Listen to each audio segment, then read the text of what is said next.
the winners finals and into our hearts. I mean, straight to Ascension. So team's looking solid. I know they're feeling good going into Mexico. All right, They're let's ready to get show it, what they've man. got. Back Now we just gotta live see who's once gonna be joining again them for the there. day. I really feel like the story, especially over the last few days, has been teams that are able to peak at the right time. Because, like Don points out, M80 definitely have troubles with oxygen throughout the season. And there are some maps where we just feel they look a little lackluster at times. And one of them that we often pointed out was that Lotus put map on that they over into often my like to try OBS. and pick earlier on. We definitely had questions about how they'd sort of come alive on that map. Obviously, they have a very unique composition there, which a lot of teams are struggling to deal with. So great to see them advance now. And of course, you know, the matchup today I think is very exciting. There are storylines that are basically writing themselves here. This is another win and get into Ascension game. Before we get too far into today's matchup, of course, a way to intro the team. We have a little matchup video to get you up to speed, so check this out. Hi, yeah, show me. In yesterday's slate of matchups, we saw a team lock themselves in for Ascension and said goodbye to another. M80 defeated MXS 2-0 and locked themselves in for a second appearance at the Ascension tournament. The series was close, but M80's triple sentinel on the defensive side of Lotus was wildly successful. And in map 2, M80 staved off an MXS comeback with the help of Xander, who was fragging out of his mind. If you've been counting, that is now their 7th win in a row. Over those 7 wins, they've gone an impressive combined 14-3 in map score, and have now defeated TSM, Oxygen, and MXS back to back to back. This feat will no doubt be a huge boon in confidence for the team heading into the grand finals matchup against the winner of today's lower final. Today's lower final will of course feature MXS, who just lost in the upper final to off the M80, cams is and hilarious. TSM, who took a pretty shocking 2-0 victory over OXG in yesterday's game. TSM has seemingly found form late in the season as they have rattled off 3 straight wins in the lower bracket. Their series against Oxygen was a nail-biter, as they nearly lost the opening map after building up a 10-4 lead, but were able to win out in overtime and steal away Oxygen's map pick. Bind was a much more back-and-forth affair, as no team won more than 3 rounds in a row for the entire map. However, TSM won out multiple important clutches on the map, giving them the edge they needed to close out the series. Whether they will be able to maintain this form against MXS is yet to be seen, but all signs point towards this series being a close contest, as MXS are in similarly high form. A spot at Ascension is on the line, and this series may come down to who can manage the pressure better, as opposed to individual pop-offs. I wonder what the map pool is going to look like for today, chat. What are we thinking? 2 teams remain here in the lower finals. Only one moving on to try and take down the entire tournament altogether and to move on to Ascension. This is going to be a really exciting time today, and time to talk a little bit more about these rosters and the team. MXS going up against TSM. And I think what's really interesting about these teams is being able to follow throughout challengers, throughout stage 1 and stage 2. We've gotten to see highs of the teams, and we've also gotten to see some lows, as there has been a kind of a little bit of struggle, as there's been a lot of really strong teams here, but being able to find this form really late in things, Uber, I mean, that's what's important through all of this. Absolutely. I mean, there's a lot for MXS to hang their hat on, legitimately. Mana is the highest rated player in challenges statistically by a very healthy margin. So if I had to guess, coming into the finals, coming into yesterday's games, he was like 300 ACS, about 50 ACS clear of the next closest player. In losing maps, he still tends to go heavily positive in first kill, first death in general. And when we have maps where he can, you know, he can really ease into a role, I'm talking his Raze on Sunset or his Jet on Ascent, for example, this team looks really, really good. I think the key to this team is Vic and Odashima. Vic sometimes has shown a little bit of streakiness though, and he's a very, very cerebral, very clever player. And Odashima, especially being put in a lurk role on a lot of maps like Lotus, for example, is really pivotal. If he can get going, if he can actually create opportunities, you know, on that A side of Lotus, for example, making use of that lurk wall, then he really justifies staying on the, you know, the Viper for that particular map. But sometimes he's really not able to make things happen, and frankly, he can, you know, sometimes struggle on those extremities when he has to play solo and low econ. So that's something I'm definitely looking out for here. MXS have the highest of highs, and they have some pretty devastating lows. Yeah, and we'll have to see then going into today's series whereabouts that kind of breaks up along things, especially since the last time we got to see these two teams face off. This was where MXS was having a little bit more of a high, and TSM, I mean, it was kind of one of the more struggle moments. We got to see a pretty strong 2-0 in MXS's favor. Yeah, it's interesting to see this 2-0 from MXS, especially with such dominant score lines on each of the maps. I mean, both of these teams are I would say in a pretty similar situation in terms of how their season played out. A bit different for MXS. Obviously, they came in as one of the top 3 favorites.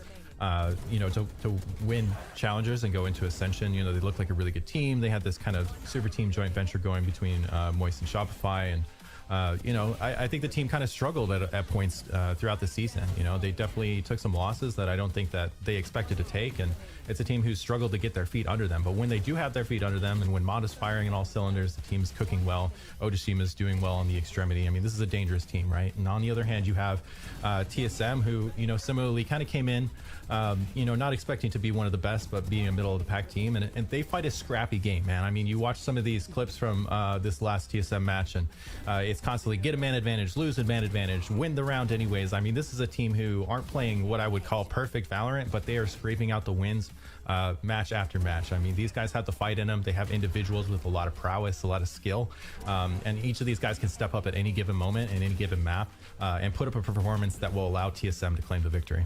I mean, it's a great point that Don's making. This team, like this game, this bind game especially, was unbelievably scrappy. And Gimon is up to his old tricks on this map. Throwing smokes down, hiding inside them, and pushing out at just the right time. He had an absolute screamer, you know, of a map in general. Again, it was very reminiscent to me of like Cryo at his best when he's on Brimstone on bind. You know, not always an agent that allows for the greatest degree of skill expression, but Gimon is like a seasoned controller player who really understands timings very, very well. And the amount of times he's able to anchor that B-side on bind on defense by throwing a smoke to Octagon and walking inside it, at least finding 1, sometimes 2 kills. He throws off a lot of the conditioning that his opponents are used to dealing with, like when someone is going to push, how someone plays around a smoke. He's very good at trying to gain these little edges here, and I think he really demonstrated that. He's a big reason why TSM hung in that map for as long as they did. Yeah, and being able to see too, because TSM, I have said it all stage long, even throughout those losses, I think the individual players on this team do have a really, really high skill level. I think when we have seen these losses come on through, it has been, you know, these other teams that have been able to kind of pick them apart, or not being able to see that individualness come to life at any given moment. So being able to see things start to click together now when it's the most important is absolutely humongous. It's not just that storyline. Nice to have a little bit of a break, especially before coming out from TSM, though. We got to talk about another our storyline next kiddo that we arrives have here in a pull few up this weeks. One speed. When we're remembering past Then everything team gets last all year crazy challengers, again. looking at Moist Moguls, well, we're split up here amongst these 2 teams, half on TSM, half on MXS. So there is going to be one half of this Moist Moguls team that will be making it. And man, when I think of that script, and the fact is, you know, the team apart and only one half can make it and the other is getting eliminated right here, I don't know. There's a lot going on here today. Yeah, and look, to think back to last year's I didn't even think about that. The Mogul squad was split. Or, you know, Moist Moguls were able to scratch the surface and really make it deep in the playoffs and actually be set up for a chance at Ascension here. So overall, this just demonstrates to me a huge development of the players across both of those rosters here. And I agree with the Proto. It's a fantastic storyline, you know, for a game like this. But yeah, we do a lot more work like in the Scholastic and collegiate scene. Not vitriol, but I definitely think a lot of history between esports league that's funded by the state up here in because Pennsylvania. Know each other quite Not only well. doing casting, but doing some hosting and doing some content stuff for them. I look at MXS though, and I then, feel they were pretty uninspired yesterday. Hoping, in that matchup against M80. hoping, sort of understanding crossed, how they wanted to we'll play be working with the was a little Big Ten questionable esports at times. conference We this sort year. of saw the map flipped and the you know, the defense side be stronger for both sides on Lotus. And then Mata, obviously, you can count on him being great. He's always fantastic. But on this map, he got caught out quite a few times, and the flood retakes that we saw from M80 when they were defending consistently overwhelmed a comp that is using Reyna and is essentially... Yeah, I've been interacting with a few of like the directors from like can't really allow Michigan, for. Michigan This State, is Marta here, of course, and hopefully Maryland. we get to see you know, his raise A couple of later them on helped today, like but, doing the production you cannot rely on for this guy to do it their all stuff the every first year, single because for the time. So I first talked year, about Odashima's from my Vic talks with a earlier few of on. them, was they were They had to basically step just up to having the like plate directors here, and like give Mata a real springboard some of to their explode. employees helping with casting and this stuff. is certainly something that Moist Shopify are going to have to dig It's been a good year, man. Really we were over on the main desk for RLCS over in small region, but over in SSA. Did a couple team streams for some bigger teams this year. So absolutely insane. All is well. Just got to keep the head down and grind. You know what I mean? ADS with an average kills of 22.5. Those are insane numbers, even for a duelist. But yeah, he can't do it alone. This needs to be something where it needs You've to still be been on the 2K grind drip. Contribution across the board. And we've seen this TSM team and how they've struggled against team play, right? And kind of, we talked about them having like a scrappy style of play, and they're going to struggle against a team who are well fleshed out, right? And it's easy to look at Moist yesterday, or rather the day before against M80, who are overwhelming them and firing all cylinders, but we forget just how strong this Moist team is. All the individuals on this team are able to step up, and we just got to see it happen. Yeah, and I feel like, too, once we got into this stage of competition, that this really could go either way. But try and figure out whereabouts alliances can lie on this one. Wanted to pull up a couple of stats. We like numbers over here, right, guys? Yeah, and I saw the 2K League shut down, which is some sad shit. Board here, Uber, kind of how we think things could be shaking up. Yeah, look, I think one thing that's worth pointing out is that coming into the finals, TSM were the #1 pistol team in general.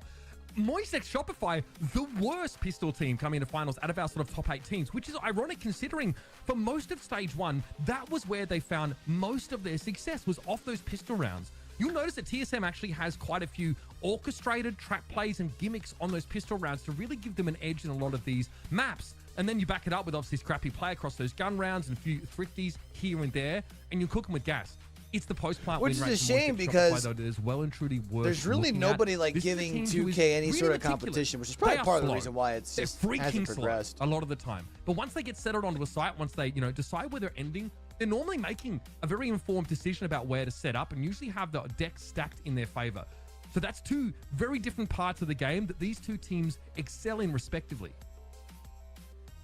Yeah, and looking at this as well, I'm just eyes straight. The amount of times that it's like, okay, going on to the second half, we kind of need to win. I'm wondering what their new version of the league is going to be. A little bit of a struggle for I know MXS. they started doing more of those events where they're like having. I'm intrigued with how about this is going to be going. Like content creators playing with like actual pros and stuff. I think that could be kind of cool, but I just don't see how that's sustainable as far as like league structure. So there is absolutely. I also just don't know. Like, I feel like the 2K League should have been able to like find a way to grow with a way to connect to the NBA. And instead they didn't. I never got why they didn't travel with the teams. Have the NBA 2K League teams. I've talked on play at the venue. Matchups tend to in some way, shape, or form before the games. Tend to have imagine how lit that from learning from their loss, right, and coming back and having an idea of how the team plays and what kind of weaknesses were exposed. And I think it was said best in the video that rolled just before this. I mean, it's going to come down to who can handle the pressure, right? It's all on the line right now. I mean, you already had teams playing their games and you do not make like in practice facilities and stuff. This is a high pressure situation for both teams, for all players involved, and it's really going to come down to who can dig deep and stay on course and stay focused and keep their game high, keep their awareness high, and really lock in when it counts, because this is when it counts. Really, really it does. Stay in the course and seeing where our match is going to be ending up for today. It's time for our map picks and bans. To find out how this series I know we're an esports winner and all, but that's just tough, man. All right, let's see first ban. They are going to ban Abyss. Icebox for 2? To see. TSM, absolutely no part of Abyss. You know what? All right, let's see if they ban Icebox for their second map. Instead, TSM going to be taking us to Sunset first here, Uber. Yeah. All right, you're head scratching quite literally. All right, I mean, they're just verified Sunset pickers now, which is kind of insane. They I think last time they played, they floated this map, I think against MXS. No, we never got there because it was 2-0, which is really interesting. I mean, this team were banning Ascent also pretty consistently. You can see now how the map pools changed. They just haven't got their Abyss. Yeah, but TSM has been banning like Abyss first pick like on all in season. general, but they really want to try and ban away a great map from TSM. Also, their Lotus is fine. But I think that we've seen. Yeah, but isn't college football just going to be another Madden? And like Madden's really never took off as far as like a competitive league. You know what I mean? They are content-wise, I think it's lit. Love watching like content for it. Don't get me wrong. From them for a while. I just don't see how you up until they had to put Abyss in the permaslot. I mean, I guess you can just always turn it into wagers. It's 1v1 after all, right? This Haven, we've been waiting to see it happen. It's obviously something they've been cooking really hard. I really enjoy Corey on the Reyna and how they've been playing it. So It's something that I think could swing the series in their favor in terms of the bans. It really seems like TSM kind of came out on top with the bans, despite the fact that MXS banned out the bind from him. I think that's something that MXS lost 13-7 in their last matchup against TSM, and I think they just decided, you know what, we're just going to ban it out from them and take our chances on another map. So this is a good maps for both teams, but I really think it kind of swings in TSM's favor here. Yeah, I mean, it is. Look, we have very recent data about Sunset from TSM, especially, right? They are. Oh, I guess it's just, I meant more as far as like how do you capitalize and turn it into like a competitive scene. Obviously, after winning the pistol in the second half, and then it got messy. But every game in the history of gaming that's had a healthy competitive scene has lasted longer. They are fault lining at the start of the round. You might not necessarily need it as much for sport games because sport games have been around since the start of time. The fault line positioning from Poise, by the way, has been relatively popular. And they really read Oxygen fantastically on that map. I really think they put a lot of work into anteing that particular opponent because Sim was like 9-4, first kill, first death, and that A site pressure was immense. They were getting elbow almost for free every round, sometimes with kills on top. That's something I'm looking out for here. MXS are a more meticulous team. They play a little bit safer, so I don't know how easily TSM are going to be able to get away with this constant pressure. And it is the kind of thing that you can fall back from pretty comfortably and just opt not to challenge that part of the map. Be fun. But then you have to hope that MXS are very solid on these flood retakes. They might need to rely on those here. I'm just excited that we're not really getting repeats. This is going to be a brand new, fresh series between these two teams. But getting a little bit more into the numbers, looking at kind of the map pool comparison with how these maps are win percentage-wise. That could be fun, though. Like TSM kind of coming out ahead. Numbers here look kind of nice, though. I'm kind of still eyeing up that Ascent because it's something here, Psycho, that's kind of, I mean, team's got to have a strong Ascent, and that one's kind of not been looking so great for Split 2. Yeah, and that's a tough map to be bad at. I mean, there's not much meta fluctuation in Ascent. There's really only one or two ways to approach the map and approach the build of your composition. So, it's not like teams are reinventing on the wheel on this map. There's a lot of data to go off of, a lot of VODs and POVs. So, to not be able to bring that map up is definitely a strike.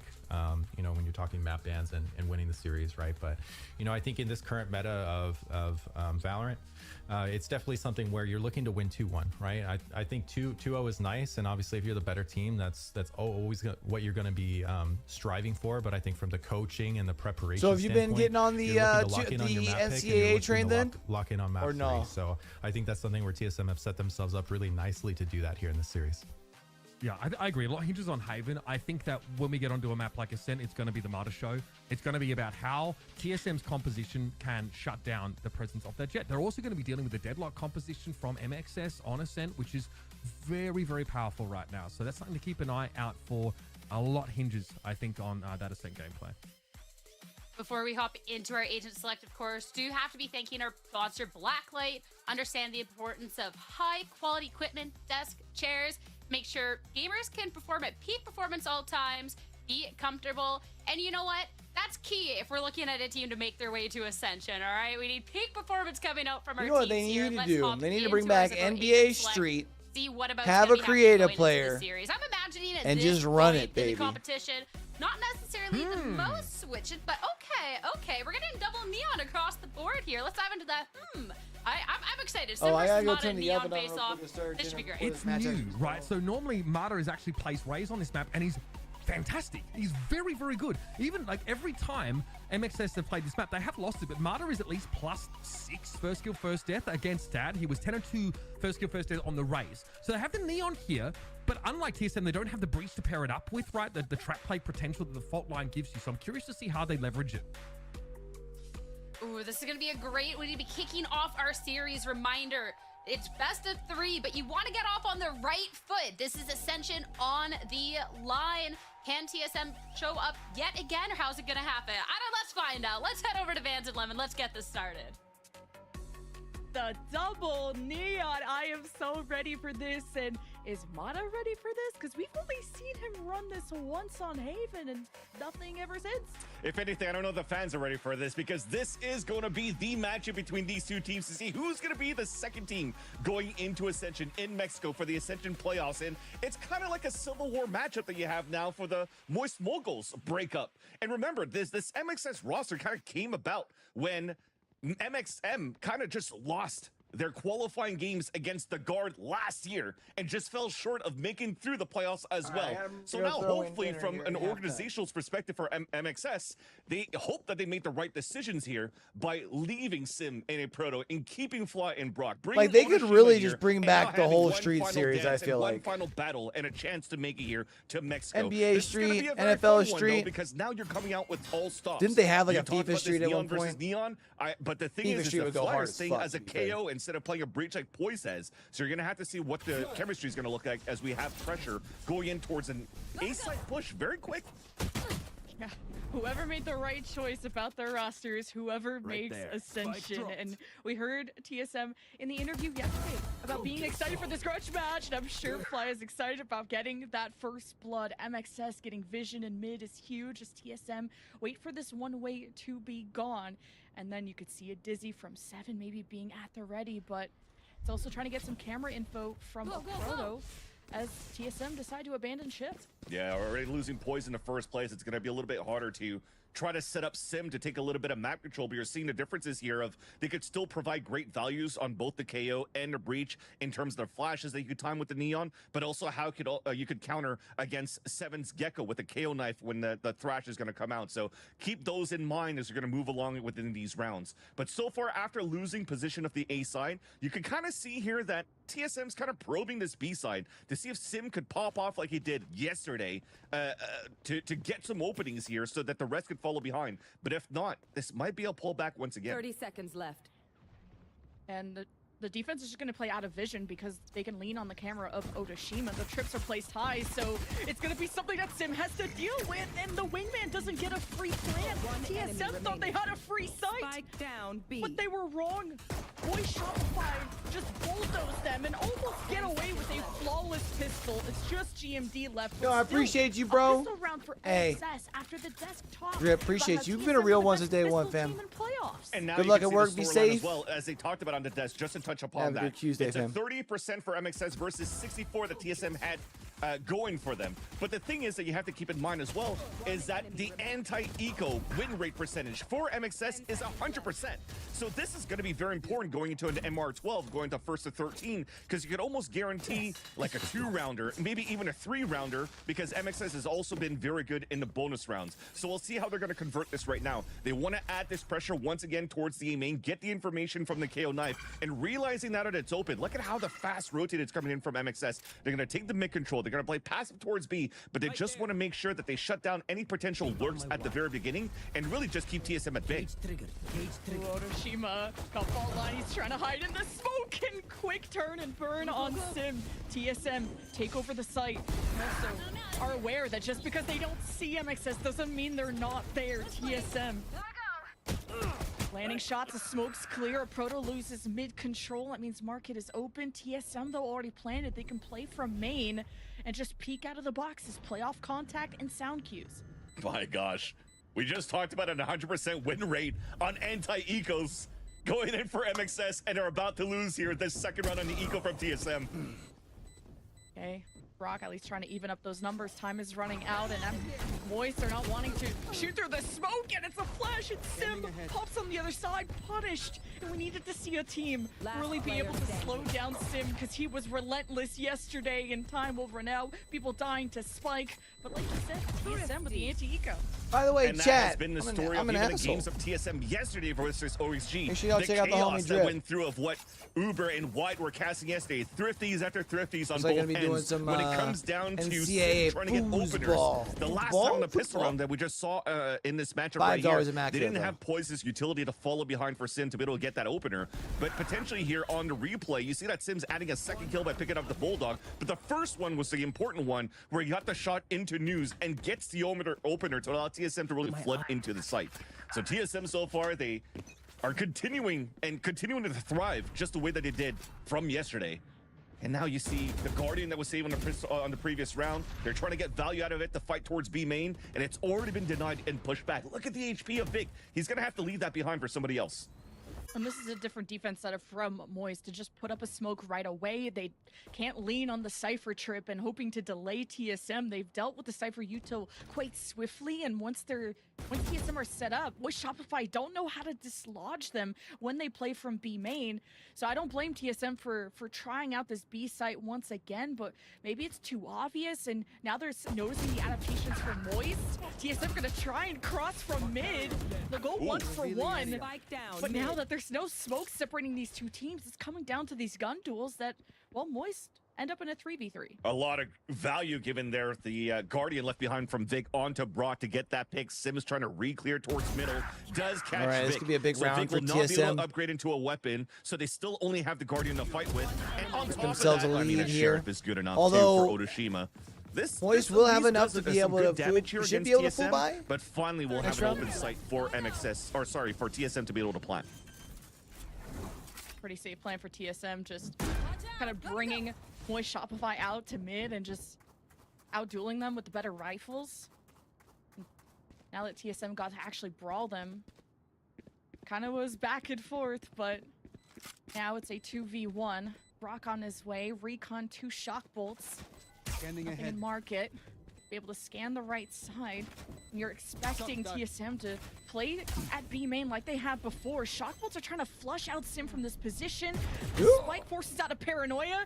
Brock got the attention. He's not getting the damage he hopes for. It's a nice headshot, but 4%. All right, TSM takes the lead. Big rounds Expensive once round, again though. coming out from Sim, but I like the protocols coming out from TSM at the same time. Going for the 3-2-1 swing after the paranoia, making sure that they're spread out just a little bit to make sure that they could guarantee the trade in the end. But we just talked about the amount of damage that was given here from MXS's side. This basically nullifies everything, and we go into an important swing run right here. Look at the economy remaining after the buy from both MXS and TSM. This is going to potentially cause a lower buy into the next, and then one of the teams to amass 2 rounds in a row. So a lot of value going into this round, so you have to be very meticulous on what information that you're getting. So it stays to be the same for MXS. The knife comes out.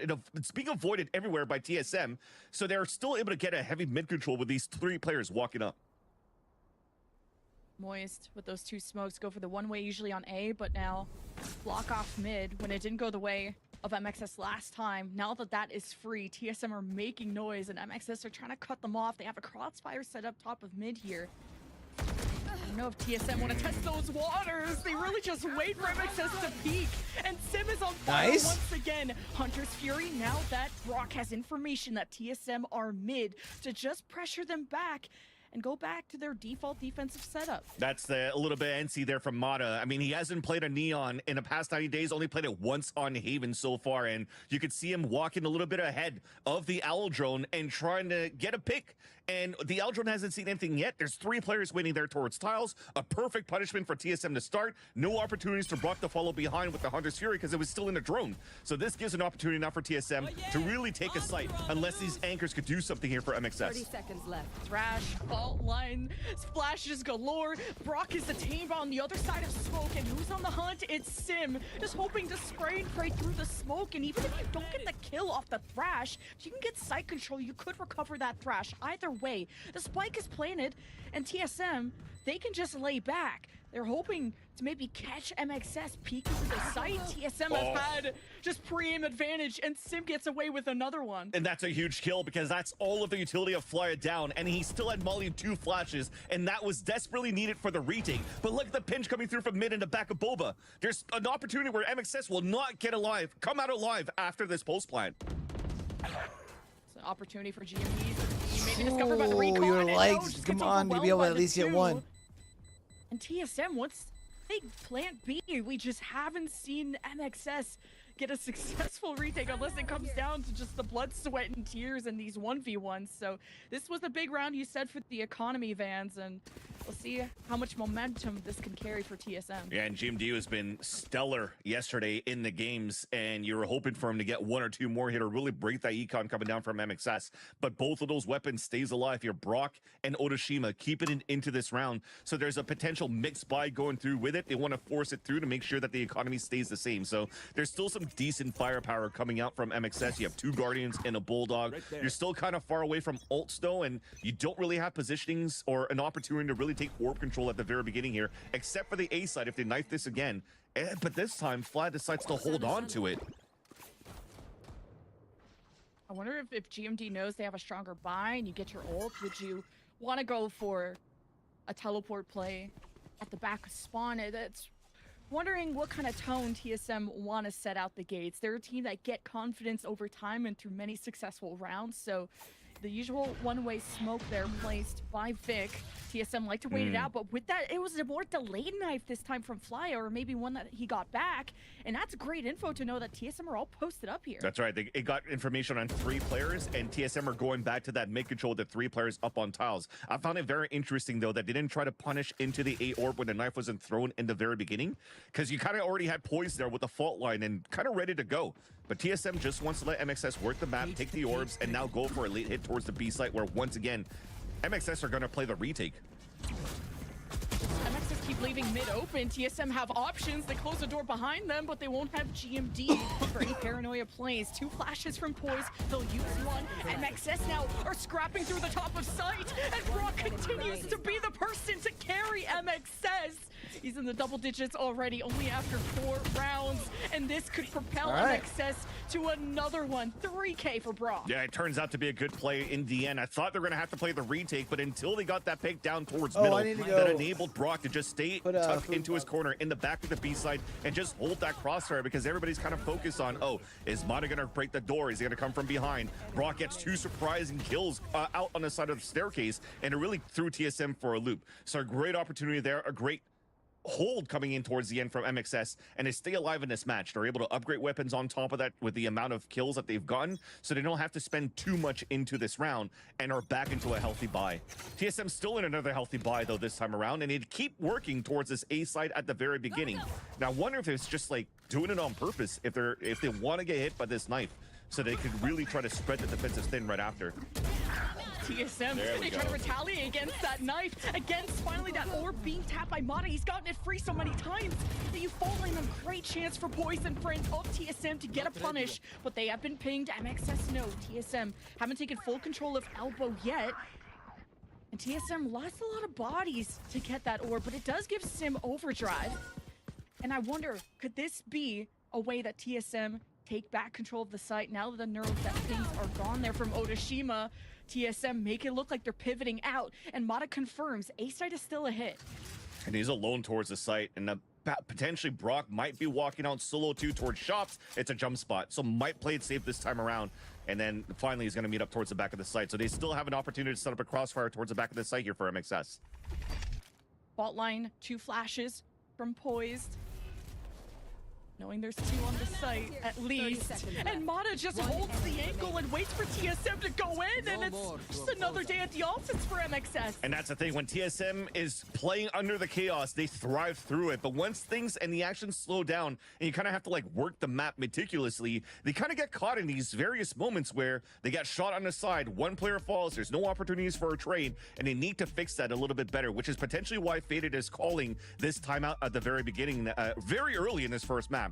But if anything, though, the first initiation, the first engagement that came out from TSM was really good. That was exactly what we were trying to look for on that previous round, where the orb gets tapped, the fault line with the Dizzy comes across, they trap play towards the A side control and are able to get some perfect trades at the very beginning.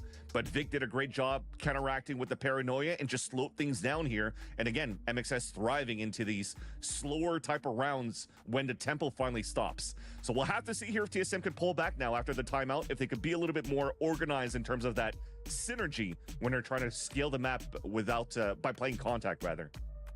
And TSM are trying to assess the different plans that MXS have had, where they've gone from just knifing at the beginning of the round to delaying it, shifting their smokes from Vig from the mid-map to over at the A site or the B site.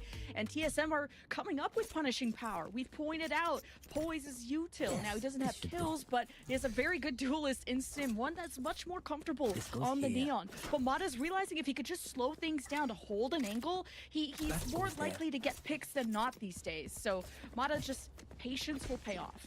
100%. And when it's not being checked, you know it's going to be a guaranteed kill in the hands of somebody like Mata. Now, you're seeing the knife come back very early for MXS, back into a check, knowing that TSM is on a lower buy, or they're going to try to stack together and just flood somewhere. Once realizing that nobody's towards this A side, they're going to think about this B side split. TSM was just again I'm gonna have to free turn it here in 35 minutes. Into a cage, and this is that chaos we talked about. But MXS, they just surround and they conquer, and TSM are trapped in this room, just getting swarmed by util, and boys can't do anything but watch. Nice cages coming up too from Motoshima towards the end. Yeah. Sound cues on everybody who's walking across. Still has trips up. Still has support from the other end as well. So no shenanigans this time around where they had value from the fault line walking through the smokes to get the pick off and the first blood here for TSM. So finally, no shenanigans coming through with the lower buy, and MXS is able to hold that off. They're starting to pull away here with the defensive side now that their economy's finally in check. And yeah, TSM needs to figure out now what they can do here. This is the round that TSM has to find a way to at least pump the brakes. Is to now run these protocols, how they can work together here in this gun round. Especially now they have a Thrash available too. It starts once again on a different type of mid control. Only one towards the tiles, 3 down towards the bottom mid. I wonder if they're going to try to pop up here when the smokes dissipates. TSM just repeating what they did last round. Trying to get information where this Cypher is. Hunter's Fury from Brock gets a ping, and the confirmed kill on GMD. No idea why he didn't move. Either way, TSM will have to play without paranoia, without smokes for now, and Sim will be stopped in his tracks on the flank, and TSM swing out of cage. Now Thrash, the extra body, the body blocker for TSM, and they'll at least get a traded kill. 2v2 now in the post plant. TSM, how do they assess this, knowing they've cleared the top of sight? They have no idea where this retake is coming from. And it's Big getting a lucky timing against Poise, and even the double kill. They tried to work together. At least they had that going for TSM since the timeout talk, but unfortunately just looked into the different angles where Vic found a perfect timing coming through. Oh, nonetheless, though, you mentioned it, the question mark into how GMD just kind of let himself get caught there. I felt like it was just a sacrificial lamb so they could actually have Sim run up here with the fast lane and just get the backstab kill, and they could pinch back within the site. Did a great job to take it. That half. But another one of those moments where, you know, the action has slowed down and TSM is trying to find a better positioning here and don't know where their opponents are, and they get caught. Shot on the side once again. At least they get a plant that builds the economy for a bit. You could have a hero rifle coming in for Sim. Half buys coming through just to keep the economy right. But Sim with a rifle, you know he can get some damage done here. With the timing on the knife, and it meets the fault line halfway, and this orb being fought for. And TSM just kept advancing through the one way and thought they could scrap their way through. Beautiful flash out of MXS. Hold on. Oh my gosh. You go around? Proto with the better shots on the Sheriff. I can't believe it. Now a 3 versus 1. TSM will get a round back. Even with the but slide he did kill, not shoot pretty much the a slight tackle coming out from Sim to get the first and last kill of the round. But the way that they just danced around there back and forth, just doing pendulum swings for TSM against MXS's utility, just kind of caught MXS off guard in terms of how they wanted to swing off their own utility to fight back against TSM. And that was a lower buy that came in favor of the attack side. And we're going back to those shenanigans through the chaos. TSM, they want MXS to play into them, into this style, and it works perfectly into how TSM wants to approach it. And this time around, though, they want to change the tempo. Once again, fighting very quickly towards A-side control. Beautiful isolation on that duel using the cage for elbow. TSM are getting really good at adapting, reading what MXS's setups are, and countering in the next. This really is a chess match, but as the dust settles, Vic got away with a free pick and is still assessing that TSM want the A-side bad. They commit a rolling thunder. Brock is going to try to stay safe at the back. Thought the aftershock could force him out of that position. But Brock gets the last slap. Otoshima is last, and TSM get the plant money. If anything, for Brock to still get a kill out of that one when he's stunned, Amash is at his feet, he's getting aftershock. That's beautiful there from Brock. And that's why he's also currently at 16-5, being a real anchor here for MXS so far on holding top mid, anchoring towards B side, helping as much as he could. But right now for TSM, you're starting to see it. It's a lot cleaner now on how they're able to trade instantly here. Especially off the last attempt coming through here from the rotate from the B site to deny the plant towards A. But a 5-5 scoreline is looking pretty good. Back and forth, this is the way how we want to start here. The series to see who qualifies as the second North American Challengers team into the Ascension playoffs. Knife, though, gets the hit into A main. That's going to spot 7, so there's no util to scout towards the A side. But TSM are still looking to force a rotate out of mid. MXS are going to push up on this because they only got the one-man ping. Do they think it's just a lurk? Do they think they could push TSM to the brink? Well, MXS, first blood on the line, and Mata doesn't want to be over-eager. Cage just makes some noise and decides to leave, see if TSM would want to rotate back, but with that smoke at the top of mid from TSM, they got mid control from that where they usually like to go into market, but now the top of the site, or top of mid, is open. Here's a crossfire from MXS. Lucky timing for Brock, but better trades out of TSM as Sim activates the overdrive, and bestest rival there of Mata and TSM. It's the race to A, or really any site. That's such a beautiful mid-round call coming out from Poise, knowing that there's a double push coming out from the A side when Yamada went down, and then the Aldrone came from so far back on the top middle. They knew mid side was weak, so they take advantage of that. They open it up, and now they have a stronghold on the A side to take for TSM on the pulse line. Only one player anchoring across, it's Vic. He's going to have to wait for his teammate, or even at this point, save their weapons for the last round. You're playing a 4 versus 2 here. One enemy remaining. Yeah. Vic was trying to see what he could do, but saving the weapon would be nice for Otoshima, and that's just what they'll do. TSM, I mean, they had so many options. Once they just fought through MXS, extending their defense out, and mid control has helped TSM open up so many offensive options. The only thing that was interesting on how TSM took the top middle, though, is that they didn't smoke towards the left side, knowing that Aldrone was coming out from Brock from the A side of Boba, B side of Boba. So that said, they wanted to walk up, play the content, and that almost fell flat because there was a timing there. MXS caught TSM and got first blood on the fight onto GMD. But thankfully, TSM had more numbers. They played a 3 versus 2 on the top of that site, so they could pinch back into shop, into A main, and really take down MXS for a loop here on this A side defense. So again, great mid-round calling coming out from Poise so far. And now you're seeing Sim op for the first time in this series, and the first time pulling on an op is on the attack side in round number 12. Very interesting one. He's going to try to lean this towards the B side, where MXS has been quite passive that one. I mean, look at the setup that you have from Otoshima. Always places the camp on the top, so you can kind of just walk up and watch the angle on that side. Man, you thought TSM always liked to play around that corner for the orb, and it just runs right into the crosshairs of Poise. TSM now start to lean on this op and what it could see, which not really much with all the cages and the smokes. If TSM step in, they may be isolated from each other. 7 was caught, and the rest of TSM are back. On top of TSM's back. Come on, big round for TSM. Going to half of the lead. Out of Sim.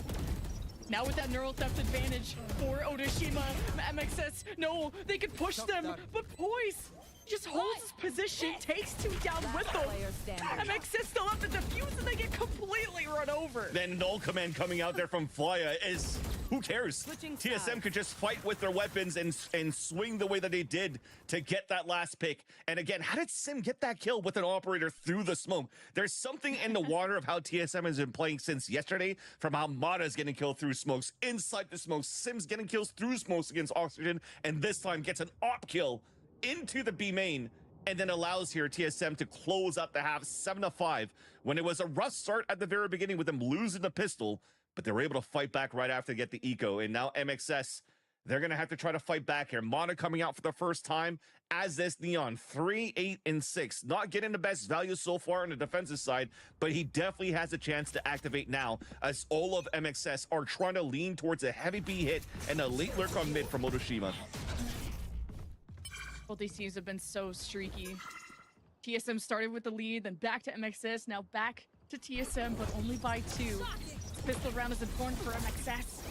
They kind of gain some rounds back using the fast lane. Mata takes full site control. There's just nobody home. TSM regroup for the retake. Look how pushed you are towards Boba. One-way smokes 2 so that Mata could spot the legs. This is beautifully done here by MXS to start to hold off the pulse plant. Wow. And even with Vic peeking through market to catch TSM, just running through, hoping to get at Mata. It's kind of a nice bait and switch play out of MXS. Now they just play through B main, and they have a trip set up in the smoke if TSM wanted to push through it, but MXS are just spraying through the smoke and getting killed. One enemy It's remaining. just fantastic. This will be MXS with yet All right, get the pistol. Win. And TSM thought that somehow MXS was going to lean very heavily towards this A side at the very beginning, wanted to play the retake towards B. But I love the scaling that you had coming out here from MXS. They actually had a very late paranoia that just got up to the door just enough here so that Otoshima could start walking into the news. And once they realized the full site, not only B side is open, but news is also open, adding that extra smoke as a one-way. Usually teams just go I remember for a they won standard the smoke, pistol and then they last just time and they watch lost the eco. Players run across, but figuring out a one-way to spot legs is actually quite nice, and it shows how much now MXS has been prepping on this map against TSM today, who surprisingly decided to pick this map when they haven't had the best results so far. But I guess because of their results against OXG yesterday, they felt confident going into this game today. Look how deep these trips are for a Proto, including the camera. DSM had Gamble stacked at A, all four stacked there. Their rotates are being pulled now that MXS are knocking on the door, and it'll be a very free site for MXS to plant in as TSM get their smoke set up and hope to retake quite soon. They still have a paranoia from GMD. Go, go, go. Even a relay bolt from Sim. MXS can have the better rifles, so they're trying to play long range where they can thrive. Dive is going to hit 4 players as well. I think at this point, you're just trying to do some damage if you can for TSM. Dive to spike, get some orbs up. I mean, this is a full classic round for TSM. MXS should be looking pretty good. Bring the percentage back up here into how they convert their anti-ecos, and we're in a good spot. Let's think about the next round here, but at least from a Proto, of how he held up towards Boba at the very beginning, I think he heard the flash being popped on the top at the same time as the recon.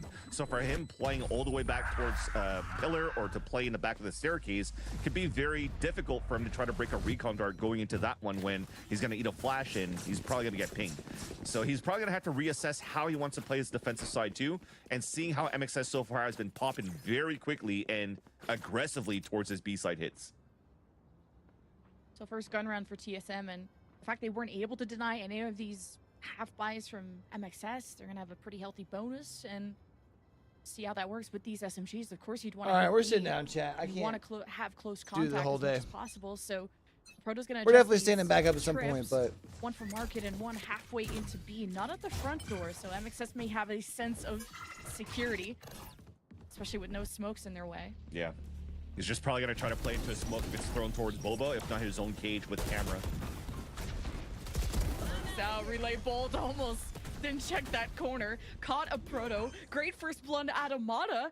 And MXS just hold it down. Whew. TSM, there's no smokes blocking them. They can engage at any moment. Here's the flash.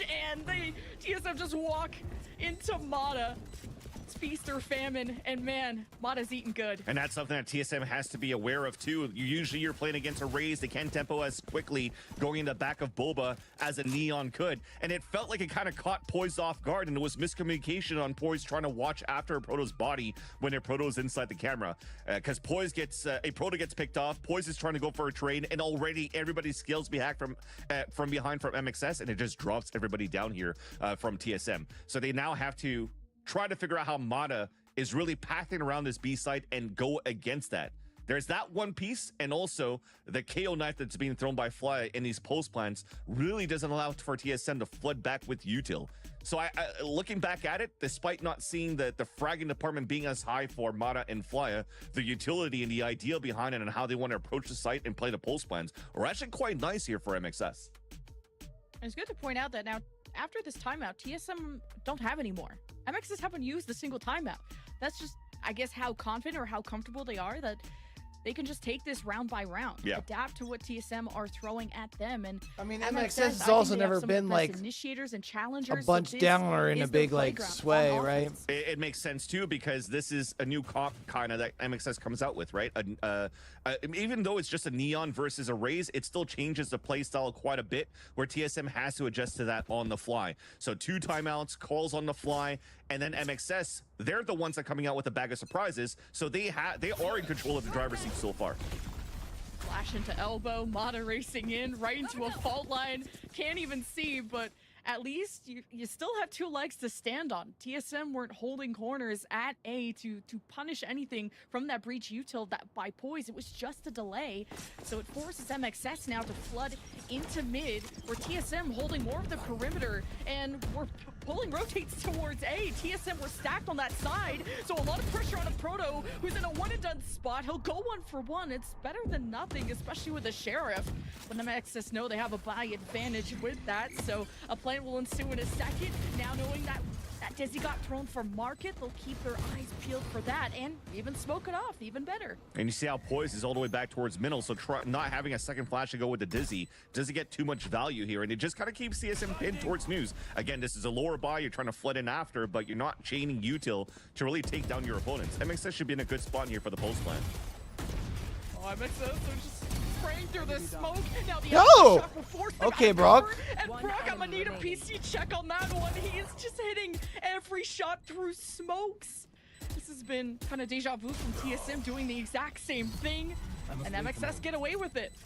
Now TSM has an opportunity once again off the timeout with the money that they We're have. gonna have a 2-0 here, aren't Is it we? an op that's gonna come out early? Has the economy gone high enough so that Sim could potentially get an op and fight back towards the B main control, where Mana has been doing so good with the rest of MXS to take control of that staircase in the very beginning? And I just saw here, just before we got into the replays, it doesn't look like it was enough. He goes for a rifle this time around, but there is at least utility there. The breach is finally moved up from Poise. They have 7 to try to help out as well with their Proto, so potentially they could try to fault line, try to stall a little bit more on the aggressive hits from MXS. Although, for MXS, it's different. They're going for a very fast hit towards mid. From the shadows, it's gonna be stuck from Vic. And Mata says, I beat you there. Now they'll make their way through, pinching TSM from both sides. It's Sim and GMD holding it down on opposite angles, but GMD can't hold it on his own. It's Command, right? The back. It's not GMD, it's actually Command, right? And I'm pretty sure. We'll get 1000% positive? A and TSM rotating on the opposite Maybe side. not That looks 1000%, like like they wanna save it. 98%. That is such good utility being used by MXS, although it was very risky because you don't really know what was going to be behind you, behind the fast lanes on the top of middle. And thankfully, because of TSM trying to readjust against the conditioning that MXS has been doing consistently towards this B side, middle was weak. So it was a perfect call towards the end. Nobody was there. And you have 2 players pinching from behind into elbow, and Aldron that comes out towards the front. Those last 2 guys, Sim and GMD, they can't go anywhere. They're trying to hold their final stand, trying to get a certain piece of kill, but there's just too much utility around. Being utilized by MXS to really flushes everybody out.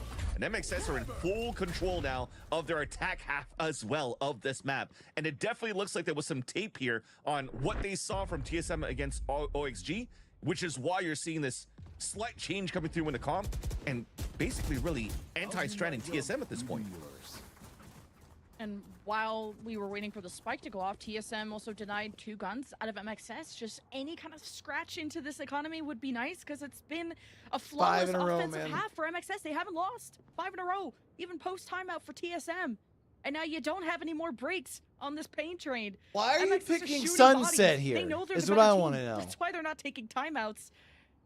So the spike is going to be left behind, and they obviously came out flat It's gonna be AF. quick on the side of MXS. I mean, that might hold the Hunter's Fury They behind that if they prepared. actually did get some contact, but after seeing that it's only a fault line from TSM, they're gonna reassess, readjust. Here's a push on main. Ooh. Yeah, I thought it was going to be a slow default from MXS, knowing Mata, though. Really kind of testing the mechanics when he's just speeding around 360 and runs the other way, so MXS will have to do this without smokes or paranoia there from Vic, who's been such a pillar for MXS. Take flight. And now with mid control, have the drone to check out the market. This is where TSM had been caught in the past. You just don't know what awaits you around this corner. Losing Vic's tough too. No smokes for the execution. An opportunity now for players to just fight behind the flood util that will come out from MXS on the full exec on the A site. Yeah, elbow control, and TSM know it, so Poise is trying to play safe behind the box. He has a fault line and a flash, and he has a teammate not too far behind there, GMD, but Poise swings instead of being patient or playing off util, and now MXS just get hosed down. Or TSM get hosed down by the Hunter's Fury. Paranoia comes in, TSM retake immediately, and the kills follow through. Brock can't even hold a link. Great job out of TSM to start stifling MXS just a little bit. Yeah, the first piece of util was actually quite nice for MXS to really flush out Poise and take him down, but it was basically a selfless play from Poise so that the rest of TSM could just focus and control towards shops. And MXS still tried to go for some sort of a split towards the A site from both extremities, and they really got punished after the one-way that was thrown by GMD, and really held everything back that allowed tier TSM to fight back into the A site. So towards the end here for MXS, not having those smokes from Vic falling early into the round was really their demise here on getting a clean hit. The second. Oh my gosh. And TSM really checking MXS's limits, extending out of B defensively last round to finally catching Mata when he likes to dance around, trying to get that orb, trying to really test those mechanics like I said. MXS will have to do this without Neon to take this nice and slow. They added the Poise. They added a Poise fault line from Market on top of that to make sure they could stun a deeper line on the A side. So it wasn't only on Sim and 7. So the trap plays around the breach still very, very good here for TSM. So they have some fight at least going into round number 19. Not letting a Proto get the neural theft there is big. MXS, they only have an Owl drone, and now the recon is back actually, so now knowing nobody is actually on the site, they smoke off the top side, go for a plant out in the open, and 7's shoulder just peeks barely out. Vic on top of the box gets a good catch, and MXS even up the numbers. And the plan is, they think TSM are closer than they are, so hoping to owl drone out to see if TSM are ready to breach in or not. And now Magic Fingers! Get him! This door. Sim with the overdrive. He's dancing around this box. Brock is caught out in the open with a spike, and MXS hesitated for too long whether to plan or not. I thought there was going to be a big error coming out here from TSM after 7 got caught off, and that was going to be an important piece of utility for the retake for TSM. You saw them playing very passively towards the back of the A side because they wanted to leverage a thrash to try to retake, to play that retake on that side. But what happens again? They lose control of gate, they lose control of elbow, but they've always been very strong to fight back from shops. And it seems as though MXS is not ready for that because they're getting hit by utility coming out from Poise and Sim. Both of those agents on both like concussing utilities from the fault line and the relay bolts is actually suffocating MXS on these hits towards the A site. The first timeout out of MXS 19 rounds later, as the strat book has been maybe close to fully explored, so now it's about the small tweaks, the small changes. How do you get into the A site safely? How can we put Mata in a better position where he's not just bait? I don't think he can get away with skating around as he did, but he's gone on some fun flanks before. If they keep getting free mid control, that could be something, an option to try. And still with neural theft available from the offensive side, getting that first kill and having access to that corpse is pretty big. Now the Omen's the one moving towards shops here with Poised, trying to, again, potentially stun back on the line, on getting information off this Dizzy on the A side first. Seeing that there's nobody there and the knife comes out early towards B main, there's still very good utility here for stalls from both Poise and GMD. In front of this B side, Rolling Thunder available, Paranoia that they could throw. GMD's playing the tense position on the top of News so he could try to cross over and see whoever crosses over. But MXS decided to go for a pivot instead. After forcing players around the B main, they've inserted Odashima, and you're now going to have a back and forth battle coming through here to see if potentially off this Owl drone, Odashima could get some sort of pick, but he's smoked out. TSM are not playing on the A site. They're looking down mid. There's so much map control for MXS with where the trips are set up, with how MXS are getting their information. And now you have Fly. You figure for TSM, you win this, you don't completely break TSM's their attention. bank. TSM realizing they have no one at A, they have to re-clear this. Not knowing someone could be an elbow, so Sim taking time with it and gets a good headshot onto Mata. And they trade 1 for 1. Sim makes the call and he's trying to play safe, hoping Poise gets there in time. He's wrapping around too. He hears the footsteps. He might be able to get the second backstab into elbow. Just gonna hold his angle instead. I don't know if he's gonna He can wait for his team coming back spawn side. Just stop it. Stops the plant. Nice. Oh my gosh. Barely sticking out. That's rough. If he can get Oshima there, that's huge. And rolling thunder from Poise. The lightning and the thunder. Flyas seems unaffected. He's at No, they don't get it down. No time TSM to keys plan. 3 rifles. So TSM keys 3 rifles. That was the most important kill coming out from Nice. Sim once again. It looked dangerous when both Sim and Huge. 7 were walking back towards All right, the elbow, TSM, knowing 3 in a on row our here. side, what we see with the 10 players on this radar, that there's 3 players. They're gonna have an from op in hand, it MXS looks like, that are this about next to round as walk well. up towards elbow and play the contact. And after getting that kill, sneaking through and getting that backstab kill onto Brock was the biggest kill here to get the most value out of the Rolling Thunder and allow TSM to tie up the game, and not only that, really stop MXS after their own timeout. So that resets everything. The momentum is back on TSM's side, and now the op comes through. He's gonna push past the smoke too. After hearing the knife. I think they'll be on a mixed buy if you are able to. The orb get tapped. Thought he had a close target. If you're able to win this a little round. too close for comfort. Sim back to a more default op position there at the top of Boba. But maybe now that there's no smokes in mid, it could be open sightlines for Sim to take advantage of. That's something that you want from Sim here, to get it activated, be comfortable, something that he's been very good yesterday again against OXG, getting so many first bloods for the team, allowing TSM to get, what, 18 versus 10 first bloods on this map. Off the back of Sim, on how crazy he has been walking through these smokes, getting picks and able to get away. But because of that stall and not finding information, they potentially have to use utility to get the minute mark info, as really the Thrash is the only thing that's going to allow for them to get information here. A Thrash is out. They gotta detain MXS, flashed their way in, but No way. oh, it's the overdrive from Mata that's gonna be the real difference maker. 30 HP, he just has to slip by the pillars and lean on his teammates. And MXS, they take this step by step. Vic now in the corner to protect the planter.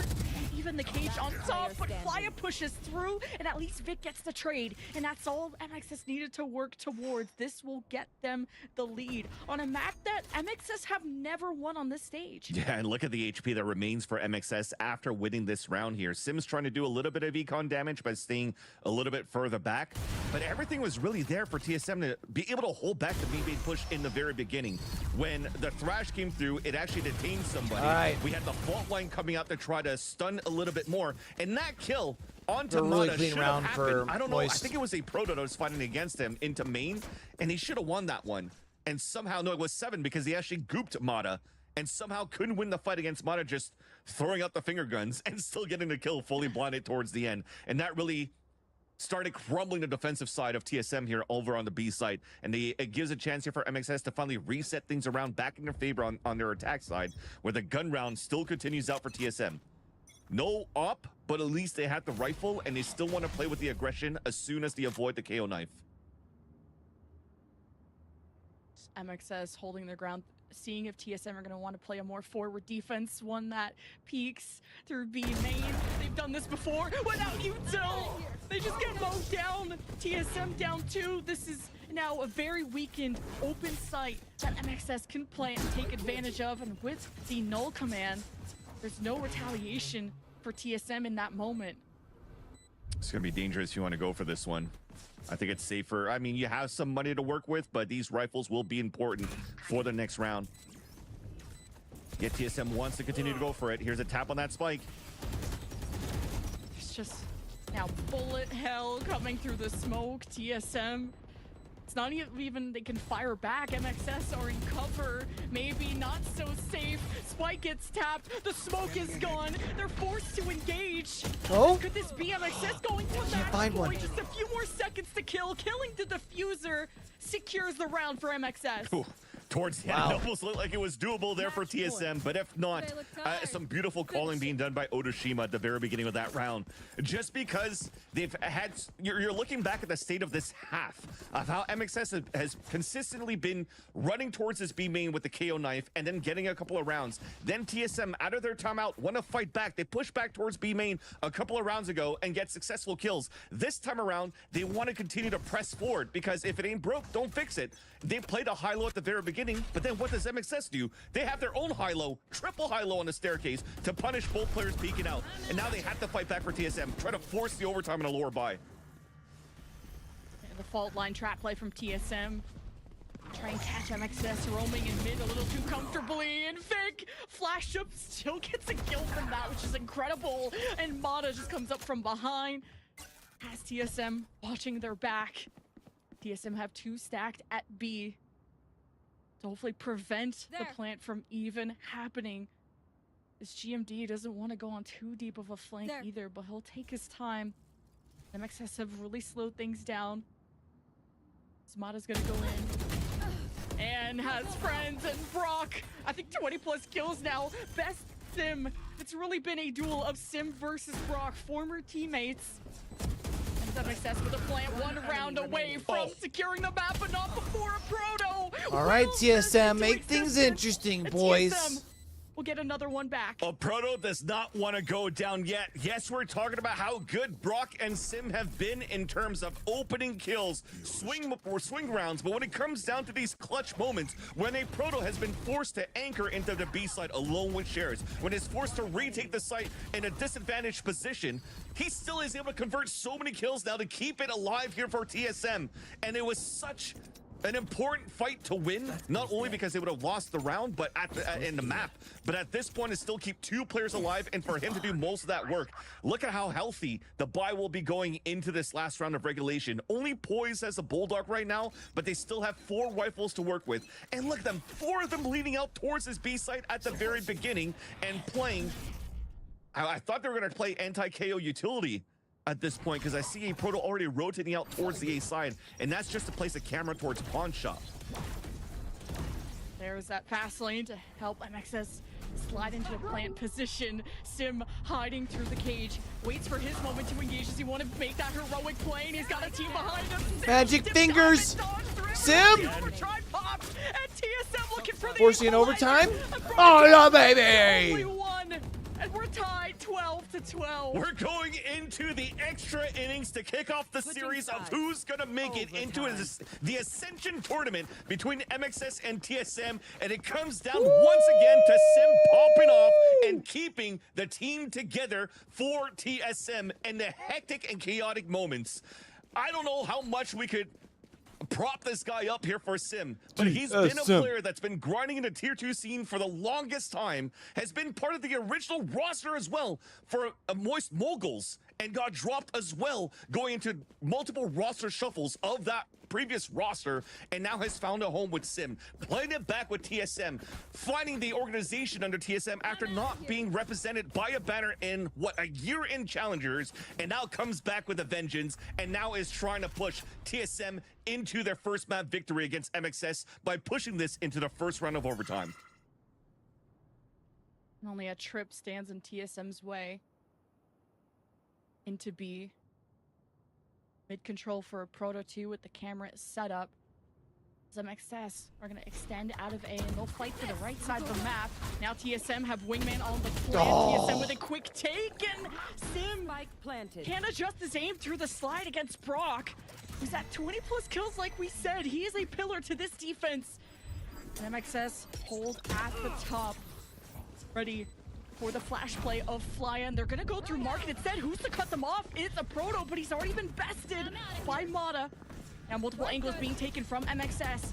Near Boba, near Market. TSM hold their ground and aren't even gonna be playing through B main because of the fast How do you let him through there? To fight through this, and it's just 7. It's just MXS left. Flya with 3. One of the rare misses coming out from GMD. You needed that one to win against Flya, because look at what happened right after. Flya gets 3 kills into round, sweeping up all the last kills on the side, because both of the players of TSM outside of GMD were playing out in the open to watch towards the Market. The most important kill that GMD needed there in his post plan to give a chance here for TSM to win a 3 versus 5, unfortunately falters and allows here MXS to once again get map point. But they are also the ones that are going to call the timeout going into their attack side. And I'm wondering here at this point, is it going to be a new trick coming out of their sleeve with the amount of conditioning on the B side that they've done in the second half of this game, of this map? TSM's going to have to think. Picking MXS, I think, can just pick what was their favorite and strongest offensive round. 9 of their 13 wins were on offense. This is a position TSM should be terrified to be in, going up against, it looked like a flawless offense until TSM started to catch up and figure out how to slow them down. And this is now match point for MXS to take their first win on Sunset, to take their first win in this series, and to put TSM on the edge of being out of playoffs. And that's why, though, because MXS are the one calling the timeout when they had so much success in the very beginning on the attack side. You're kind of scratching your head here for TSM on the defensive side. Are they going to try to pull out something new?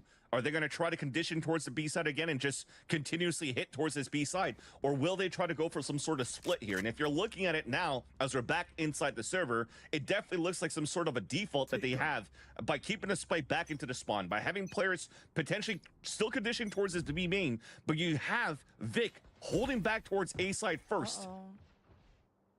Oh, Flya, he senses danger, and that's a lot more danger than he's hoping for, and manages to escape before Sim could slide around the corner and take advantage. TSM went for the quick playoff in the early round, but it's back to their normal positions. Now that's both the recon dart and the knife used very early here in the first 30 seconds of the round. So potentially the most important Aldrone's about to come out here in front of B main to get the information towards this B site to see who's there. But you definitely see it from MXS. They are looking for a split into this B site. Yeah, MXS have hit the B side a lot. I don't blame TSM for stacking on that side. Now that top mid is open, a Proto holds the angle. Especially with Mata, who's loved to explore that flank, and as soon as a Proto looks away, the timing, MXS start to cross over, and a Proto from behind goes 1 for 1. And MXS now have control of the back, or at least they're still trying to push it. Vic against 7 to take away one of their flashes. Come on, but boys. Vic didn't know 7 was on top of the box, a 3v2. better position, a better shot. And MXS only have 2 on this post plan if they can even get away with it. Poison, GMD. No way. MXS, they just stand tall on the site. And it's all up to GMD to save TSM. And time is running out. 10 seconds left. GMD Spike is on planted. the other side. Not able to prevent the plant, but still has full util, Wow. smokes, paranoia, a teleport. It's clearing every corner. Now it's probably planted for main. Where is his camera? It already spotted him. GMD's position revealed, his advantage gone. He has a smoke to dance with, so he can tap the spike and force them to engage. On the recon, it's gonna stop him from getting it halfway. And TSM, they're just doing everything they can. They'll get it halfway. And MXS Both one? are just Come playing on. with their food. GMD forces a 1v1 and wants to stick it. Great Can't. coming Not enough out time. of Otoshima. And it's not gonna be enough Oh, time. MXS brother. takes Sunset. It has to come down It to was so Otoshima, the close. IGL of MXS Why versus are you the picking old a biz IGL. here if you're Come TSM? I to still don't win get that it. 1v1 battle and allow MXS to push through and win the first map. A map picked out by TSM, but you're definitely seeing why TSM picked it up here. They look so good in the trap plays, and it kind of had MXS on a loop at the very end, at the tail end of that second half. So very well Such done a here risk. for both of these teams, but MXS pull out on top, and they only need one more map here to move in to the Ascension playoffs.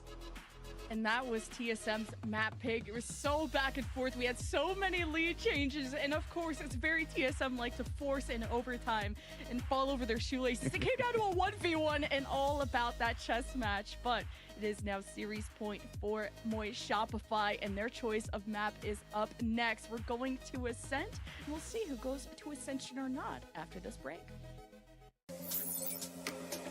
Well, fuck, chat. That's unfortunate.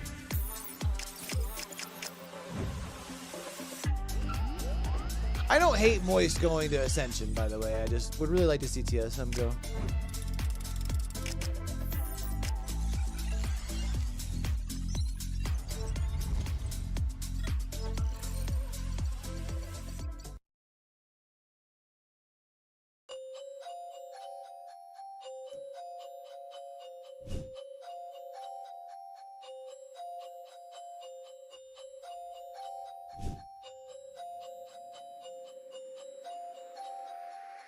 When you're trapped by a Killjoy ult, it's very depressing. It sucks, but there is a chance you're gonna get out. I feel like when you get hit with the Gecko ult, you're just getting knifed straight up. Getting detained by Gecko ult's 100% worse. Most situations where you're getting detained by Gecko, you're like getting hunted down because of like the distance. But you can get detained and still live as Killjoy, like in certain spots. I mean, they're both the same. They both freeze you. I guess, honestly, probably a Killjoy ult, because that has a countdown. And if you're missing out on that countdown, then shame on you. You know, like that Gecko ult's coming for you. You can shoot it. Like the Killjoy ult, it's doing a countdown. So you should be able to get out of that. So probably Killjoy ult's definitely worse. Ooh, I feel like getting detained by a KJ ult is worse because it's like there's so much more shame. It's like you don't make it out of there in time. It's like you got like 15 whole seconds and you don't make it out. So I feel like that's a lot worse.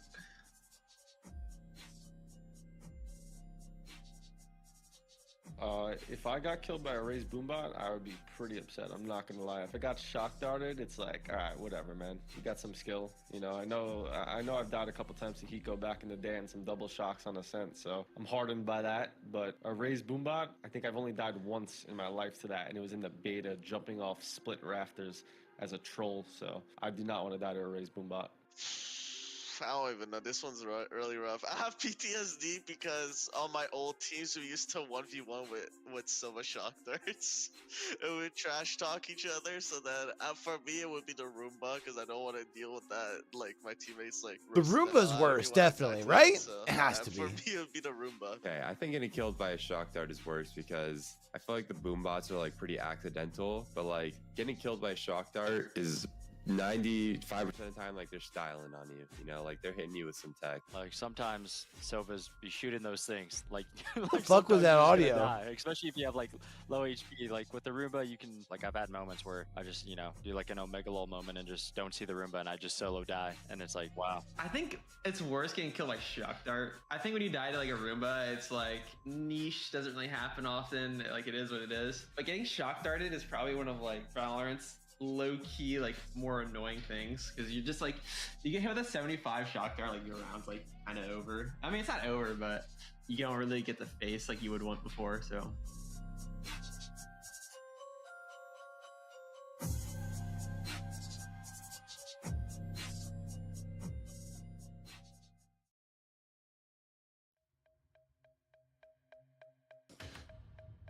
all right, we got 3 minutes, chat.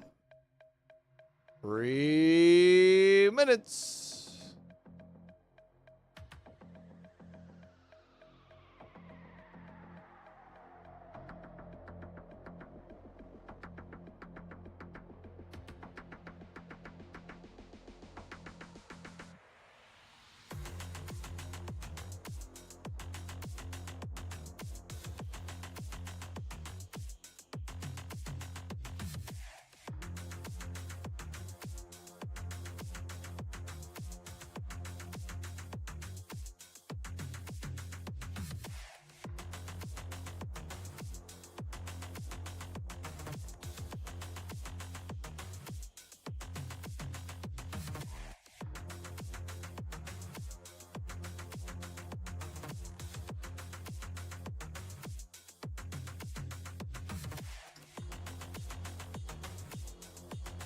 All right, chat.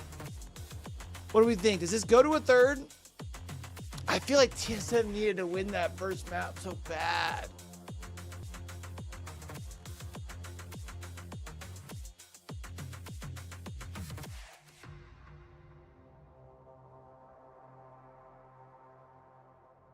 Off to Ascent next, huh? Has TSM played Ascent recently? I don't think they have they?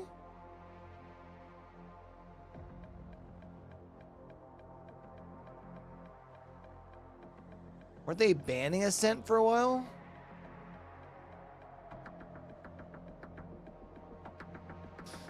Boys, we could be in some trouble. Ladies and gentlemen.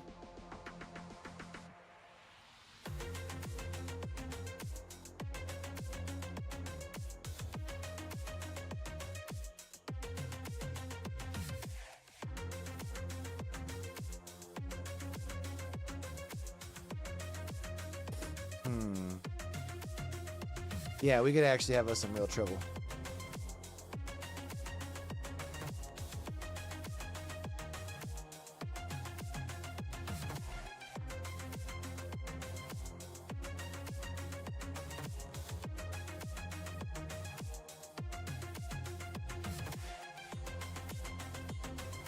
All right, chat. So remember, after this gets done, we're either going right over to NA's Shift Summer League, or we're going to have a little bit of a break depending on if it finishes in 2 maps or not.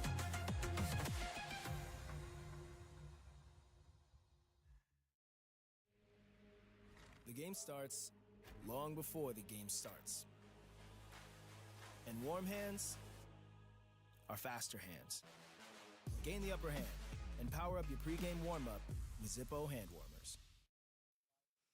Got it to take it to overtime in the first map here of the series, but in the end, it's going to be MXS 14-12 to close out the very first map, stealing TSM's pick away from them in the all-decisive series. I mean, we were looking at that first map. We got to see such a back and forth, such a close matchup between these two teams on Sunset.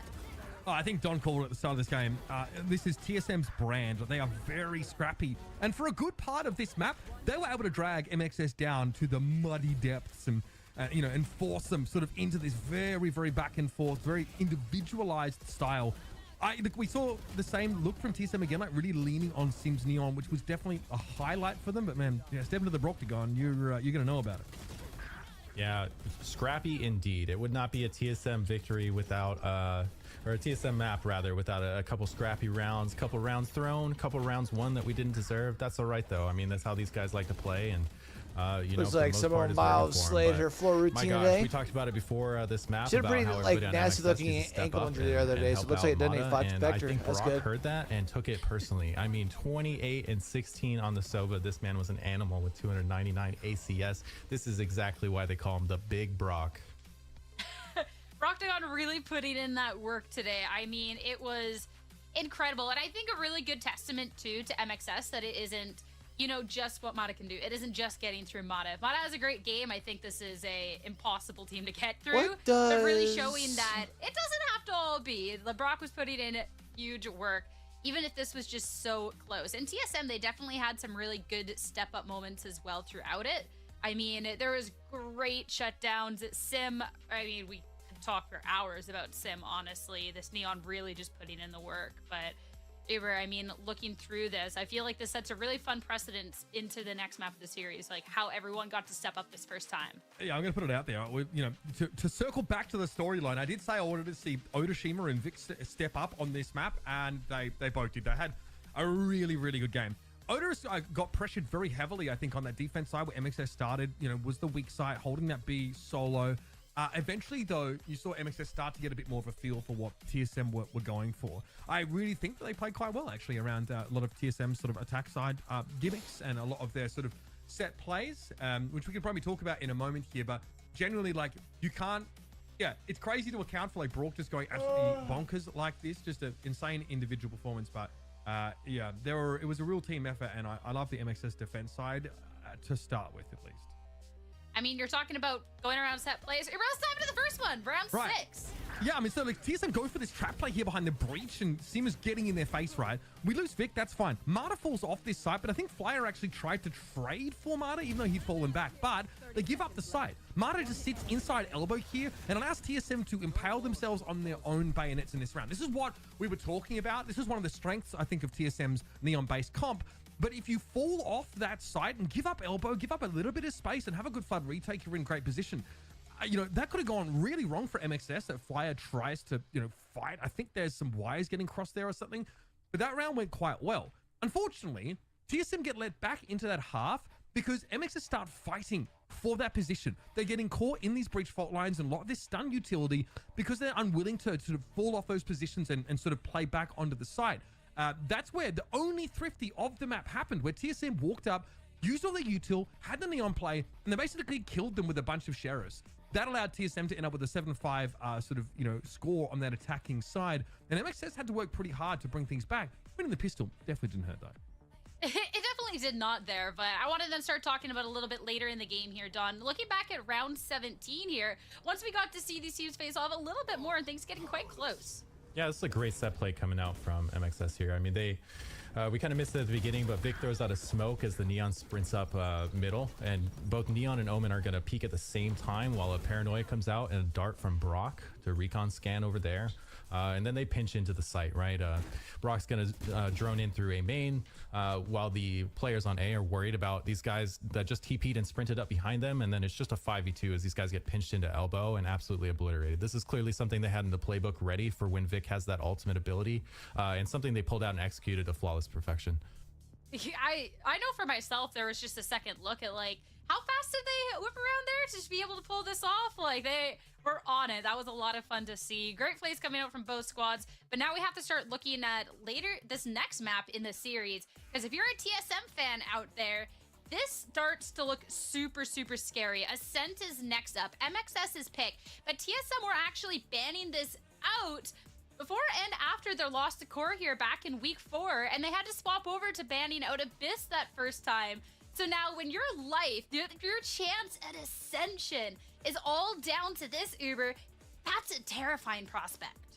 Absolutely. TSM starting on defense, they've got to start with the lead here. Places, and this is not a great map for them. And the last time they played it in stage 2, it's because Core picked this map. Like, they're obsessed with playing this map and getting Zeldris in a position just to pop off in general, which he, didn't actually in that series. He didn't really have to. But Marta's going to be a problem here. Depending on the kind of composition that you play, you need to be able to force Marta off a lot of those angles. If he's on the defense side and he gets to settle into picking up an early operator, he's going to be a big problem because he's very dynamic. He's always floating in between mid. He'll sink over, towards tree, take that position at A heaven and be pretty hard to play into in general. And if we do see TSM come out with like that double sentinel composition, which, would be interesting. A few teams are trying it. That's one less agent's worth of utility that you have to try and take map control away from a jet that threatens to dominate you with that position. So keep an eye out for that here. You will see the deadlock, I think, coming out from MXS, though. Yeah, we've seen it before, but let's head into the agent select and see what they're thinking about Let's today. see what we got, chat. A little swap up in the last series. But Don, I want impressions then heading into this agent select. It's about what we expected here, but,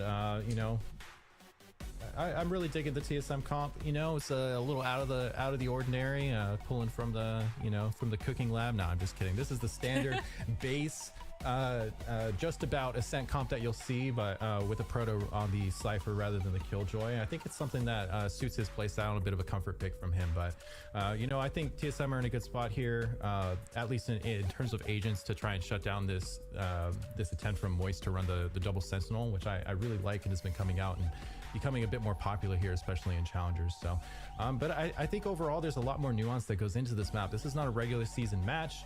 This is deadlock from Moist. Let's see what kind of value we get from it. Yes, TSM, you're going into this is not a map that you're favored on. This is not a map that you're used to playing, but there's more to it than that, right? This is all the pressure on.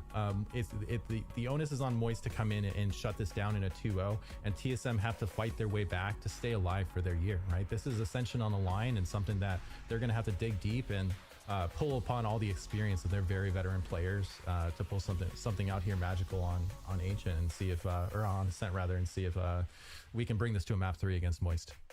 Everything's in Moist X Shopify's favor right now. It's their map pick. They're up 1 in the series. They are fragging out TSM. It's now or never for the step up on Ascent. Can they do it? Take it to a map 3? Let's find out. Let's head over to Vance and Lemon for Ascent. Thank you so much, Sierra. Oh, we're playing Ascent for Ascension. Like, it's poetic at this point. It is for sure. And it's going to be a tough game for TSM going into the second map, because I thought it was going to be one of those series where you kind of trade off maps. TSM's looking pretty good on Sunset, and then you're going to have MXS win Ascent because Mata just pops off on this very map, and it's very hard to control MXS on this map. And then we go to a third map where everything's decided on Haven. But now it's starting to look pretty good here for MXS to potentially close this off on a 2-0. Mata's always been so active around this map, so good on how he runs around the map, especially on the defensive side. And you're hoping that Sim, from the way that he's been playing Neon in the past 2 days, could do some very similar things to keep this game close and give a chance now for TSM to stay alive and push this to a third map. And like we said before, like, Sim dropped like 30 kills last map. but that's Mata on Neon. All right, TSM struggled on the pistols in map 1. Let's see if they can at least start off with a good pistol round here to start off the Sen. Masterclass of Jet as these duelists will face off. MXS will just get some recons going for mid. A knife being pulled by the defense to check out a main. Might have just pinged Otoshima. Meanwhile, MXS will convert into tree, and this is going to set up GMD to go for paranoia play, and with Sim by his side, they'll be able to fire back, and MXS now being discovered are going to take a step back. It was actually pretty good here for MXS to start. They pulled out the Owl Drone to keep players at bay and trying to work out the catwalk, but it's pushing Sim out, and unfortunately couldn't get the first blood there on Tamada. Oh, and with the one-way, Good MXS trade by Flya. TSM were gonna be there, and they go 1-for-1. They slip up, and 7 holds the angle, and against Vic gets a 2. Gets 2 kills out of that, and he's going for the third. Ruckus is trying to get the 7 spike. did get the There's third, a though. from Otoshima has been playing A main this whole round. We're left in a 1 versus He can rotate this 2 to B if he wants. Position revealed, but at least the spike in hand. And thankfully, the last They'll two probably players think of that TSM he's are doing still that out though, towards right? heaven. So Otoshima could actually set that extra paranoia against TSM and potentially even get a plant wherever he wants. And he decides to go towards the A side because he has double wall pretty much, closing this door, walling up towards heaven. And this will potentially, and I mean, with those shots, he knows where the last two players are at. Oh, the shock. Towards Jen, so Otoshima can get the surprise on that beautiful initial headshot. But a better trade out of poise. TSM with pistol. Some great anchoring being done here by 7 to kick things off. All right, for first pistol for and keep the TSM. dream alive here for the pistol round to finally come in favor of the T solo mid. It started off very well for MXS on how they worked that map. What I was trying to get to, they really pushed and pulled TSM into different angles around middle, around catwalk, setting up the extra paranoia, and you're forcing a hand out of TSM to make a play. And as they come out towards catwalk, you actually had the upper hand fight that was won by MXS. But then you have players that could always pop off in these moments under the roster, under the banner of TSM, and it's this time 7 holding it down towards tree and allowing TSM to get pistol, and now the anti-eco where they're going to hold this back. There's just so much utility. The one-way is going to come across. They're going to get some counter utility being thrown, but everybody's already avoided this from TSM. The paranoia right through main there from TSM. Anything to delay MXS. And even GMD was in line, and MXS get torn apart, and even their lurk towards B got dealt with. But this is an open courtyard for Mata, but a Proto had the better lineup. So TSM have been able to negate a lot of the threats out of MXS in this round to dwindle it only to Brock and Otoshima that have to wait for this one-way cage to be gone. If anything, the silver lining is Otoshima is already 1 away from getting the ult. So after getting pistol round, getting the plant, getting a couple of kills, now he's got ult the next round in their gun round, which would give a chance here for MXS to really fight back TSM. against Double it up, TSM baby. and not allow TSM to really snowball away here from winning this flawless anti-eco. Especially if you can keep Otoshima alive later in the round so that this annihilation won't have anyone to really prevent it from fully taking place. So I like that this is going to be a play that MXS can lean on as they're already leaning towards B. With an Odin too. And Sim there too. Yeah, they're really just trying to wallbang Odin, going for a heavy hit potentially, but this is a pop flash, a peek towards main here for, as you mentioned, Sim. Just wondering if Sim was gonna go around the corner, waits for information from TSM. It's a nice setup. The camera's watching out towards market, so you could passively watch information, but also at the same time watch back towards main. And it's instead the Owl Drone that calls for the peak. And Sim gets that first blood, just kind of delayed the engagement there. And MXS don't have Otoshima, don't have that annihilation, so look how much mid control there was for MXS. Like, they're pushed all the way in spawn. That's it. That Fly is pushed all the way out towards spawn while the rest of TSM are pushed out top mid. You think you have the read for TSM, but this is the biggest backstab now for Flya. Yeah, and TSM are just gonna hold up on the site and hopefully to prevent them, but there's only so much you could do with a sheriff if you're Sim. And there is Flya paving down the road for MXS, dashing in to make noise to just set up Flya for the third. And MXS will plan off of that too. Spike planted. This is gonna be it. MXS pretty much has this round. There's it's going to be almost impossible to retake a 2 versus 4 with the amount of weaponry that MXS has and the crossfire setup that they have inside the site. I think for TSM, the best bet you can do right here is to, because this is your bonus round, keep them in the site. Let them die to spike. One enemy remaining. Or do that and die. Yeah, listen to Vans, guys. It's all good, right? Silver lining is it's a bonus round here for TSM, but I do like the initial play. I was talking about the camera before that was set by a proto. Not only that it watches towards Pizza, but it could also watch a little bit deeply into main, which would potentially be able to watch that lurk up and allow the flash and the double swing to come out right after from B main. But it was the owl drone being thrown up by the attack side that really initiated and engaged the surprise attack that TSM had. But because they were so focused towards B main, it gave a perfect opportunity for Fly to slip through somehow through the utility on top mid and get behind enemy lines and get to 3K. He single-handedly took down everybody from TSM on the defensive side. And Sim now's pushing down towards bottom mid, is trying to look for a pick here. He's gonna get pinged out by the owl drone, and that's great patience out of MXS, knowing the aggression that could come out from here from Sim. Ooh, he'll get one shotgun as a backup plan, but too far away to get the finishing blow as MXS just stomped their way in. Annihilation has already claimed a body, so MXS will have to do this a man down, and they're all pretty tagged up. MXS, they can just get Otoshima in a position for a post play. My God. And they just kick down the door. There's no one that's standing in MXS's way when it comes to this site. So GMD is probably going to be forced to save. Yeah.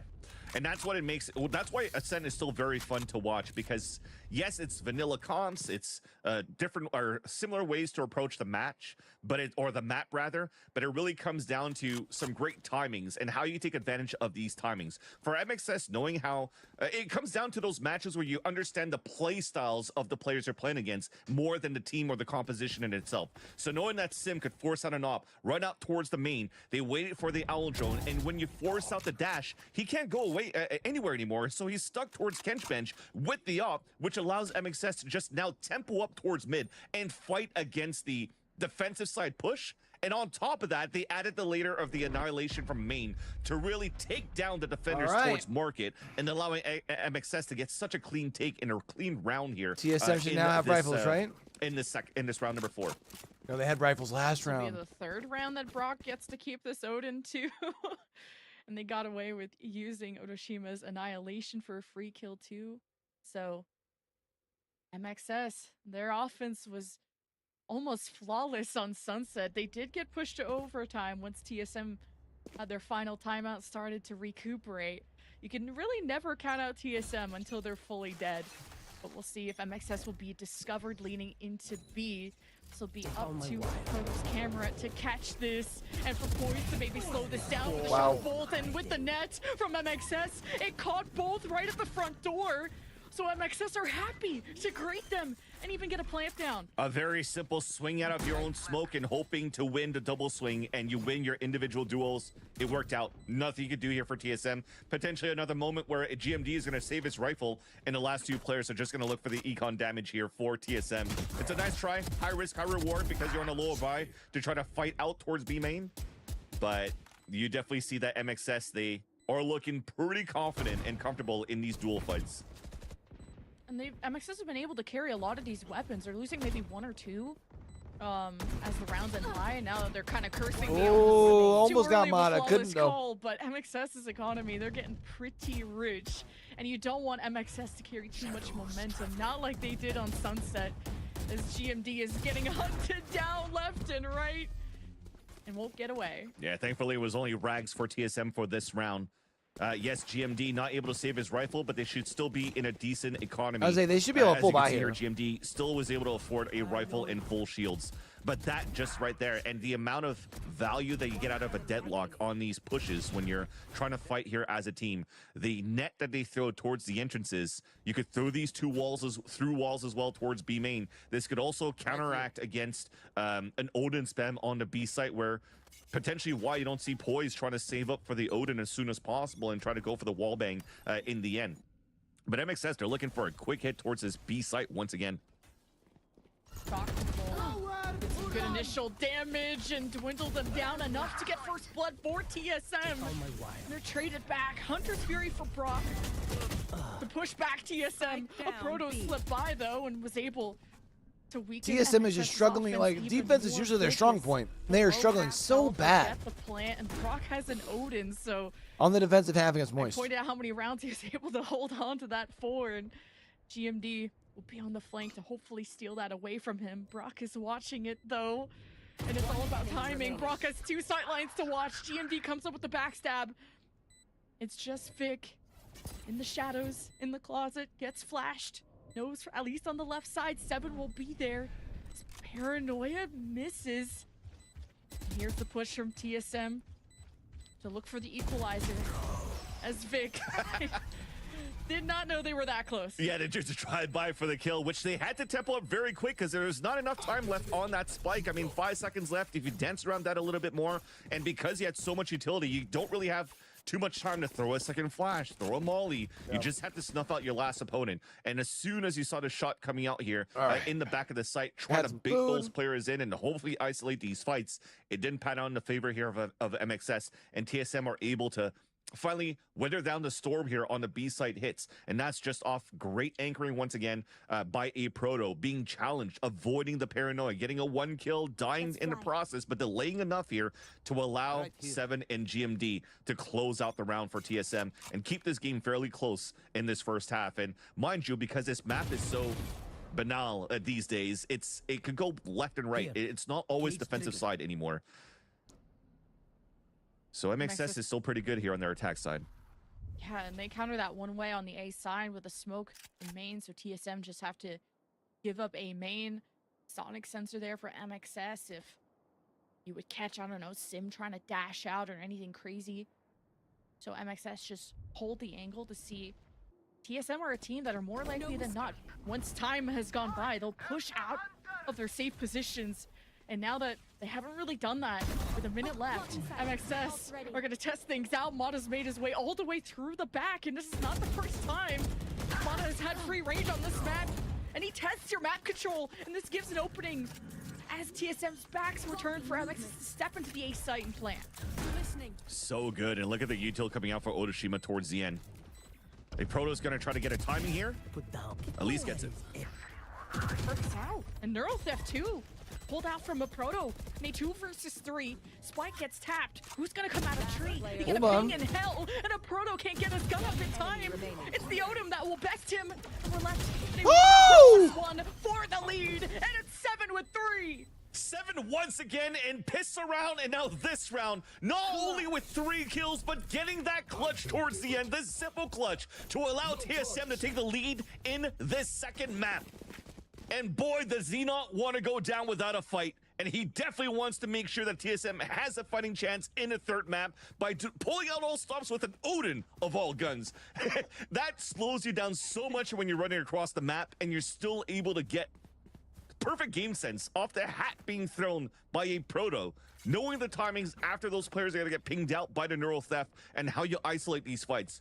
Beautifully done here by both 7 and a Proto, but most importantly 7 for that clutch. 7 has an Odin too, but he's just playing so far back. And Brock bought an Odin, but went for half shields, or light shields, to get that going. And now it's just both teams barking at each other from the other side of the B wall, while TSM on catwalk, Bladestorm out. Sims has come at me, bro, but he's on the other side of green box, so this Aldro won't catch him, but it gives a sense of security for MXS to push up out of this, especially with the cages activated from Flya. Thing is, there's can pop out at any moment. But that's the thing. There's no pop flashes. Look at where 7 is at. He's all the way back towards the B main. So for him to try to peek out of that, it was going to be terrible if he was going to try to do that. So I like that he pulls back, especially after the smoke came out on the attack. And now you stole things for a bit, but you're still seeing TSM staying active around the map. Now realizing that A side is clear, these 2 players on B are now ready for the hit. And they just have to set up as perfect as they could. While you have 7, again, with that Odin, that he could spray across, especially with a knife. Now, I think it may have pinged 1 player, but if not, poised. 30 seconds You're hoping left. for that recon dart to come up fairly soon here. MXS already pinging how they want to dash in above and beyond past the trips. A lot of space created as Mata explodes onto the site. There's a dart. Trying to see where TSM are and haven't made any contact. There's 13 seconds left and MXS still have to actually go in the site. Bro, this is something MXS was doing the other day too. They just take forever to start like pushing onto the site. And there's no time to plan. There's only time to frag. And Otoshima has 2 targets left and they escape in the shadows and TSM will win the round. And that is another 3K coming out from 7 in another round.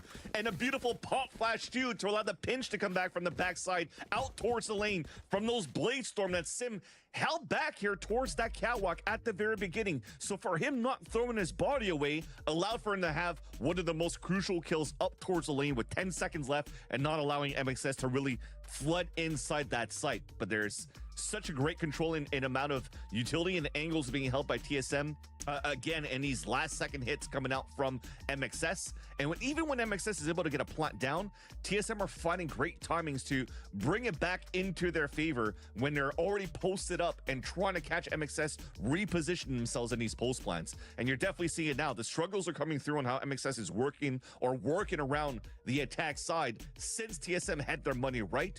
So they're calling out their first time out.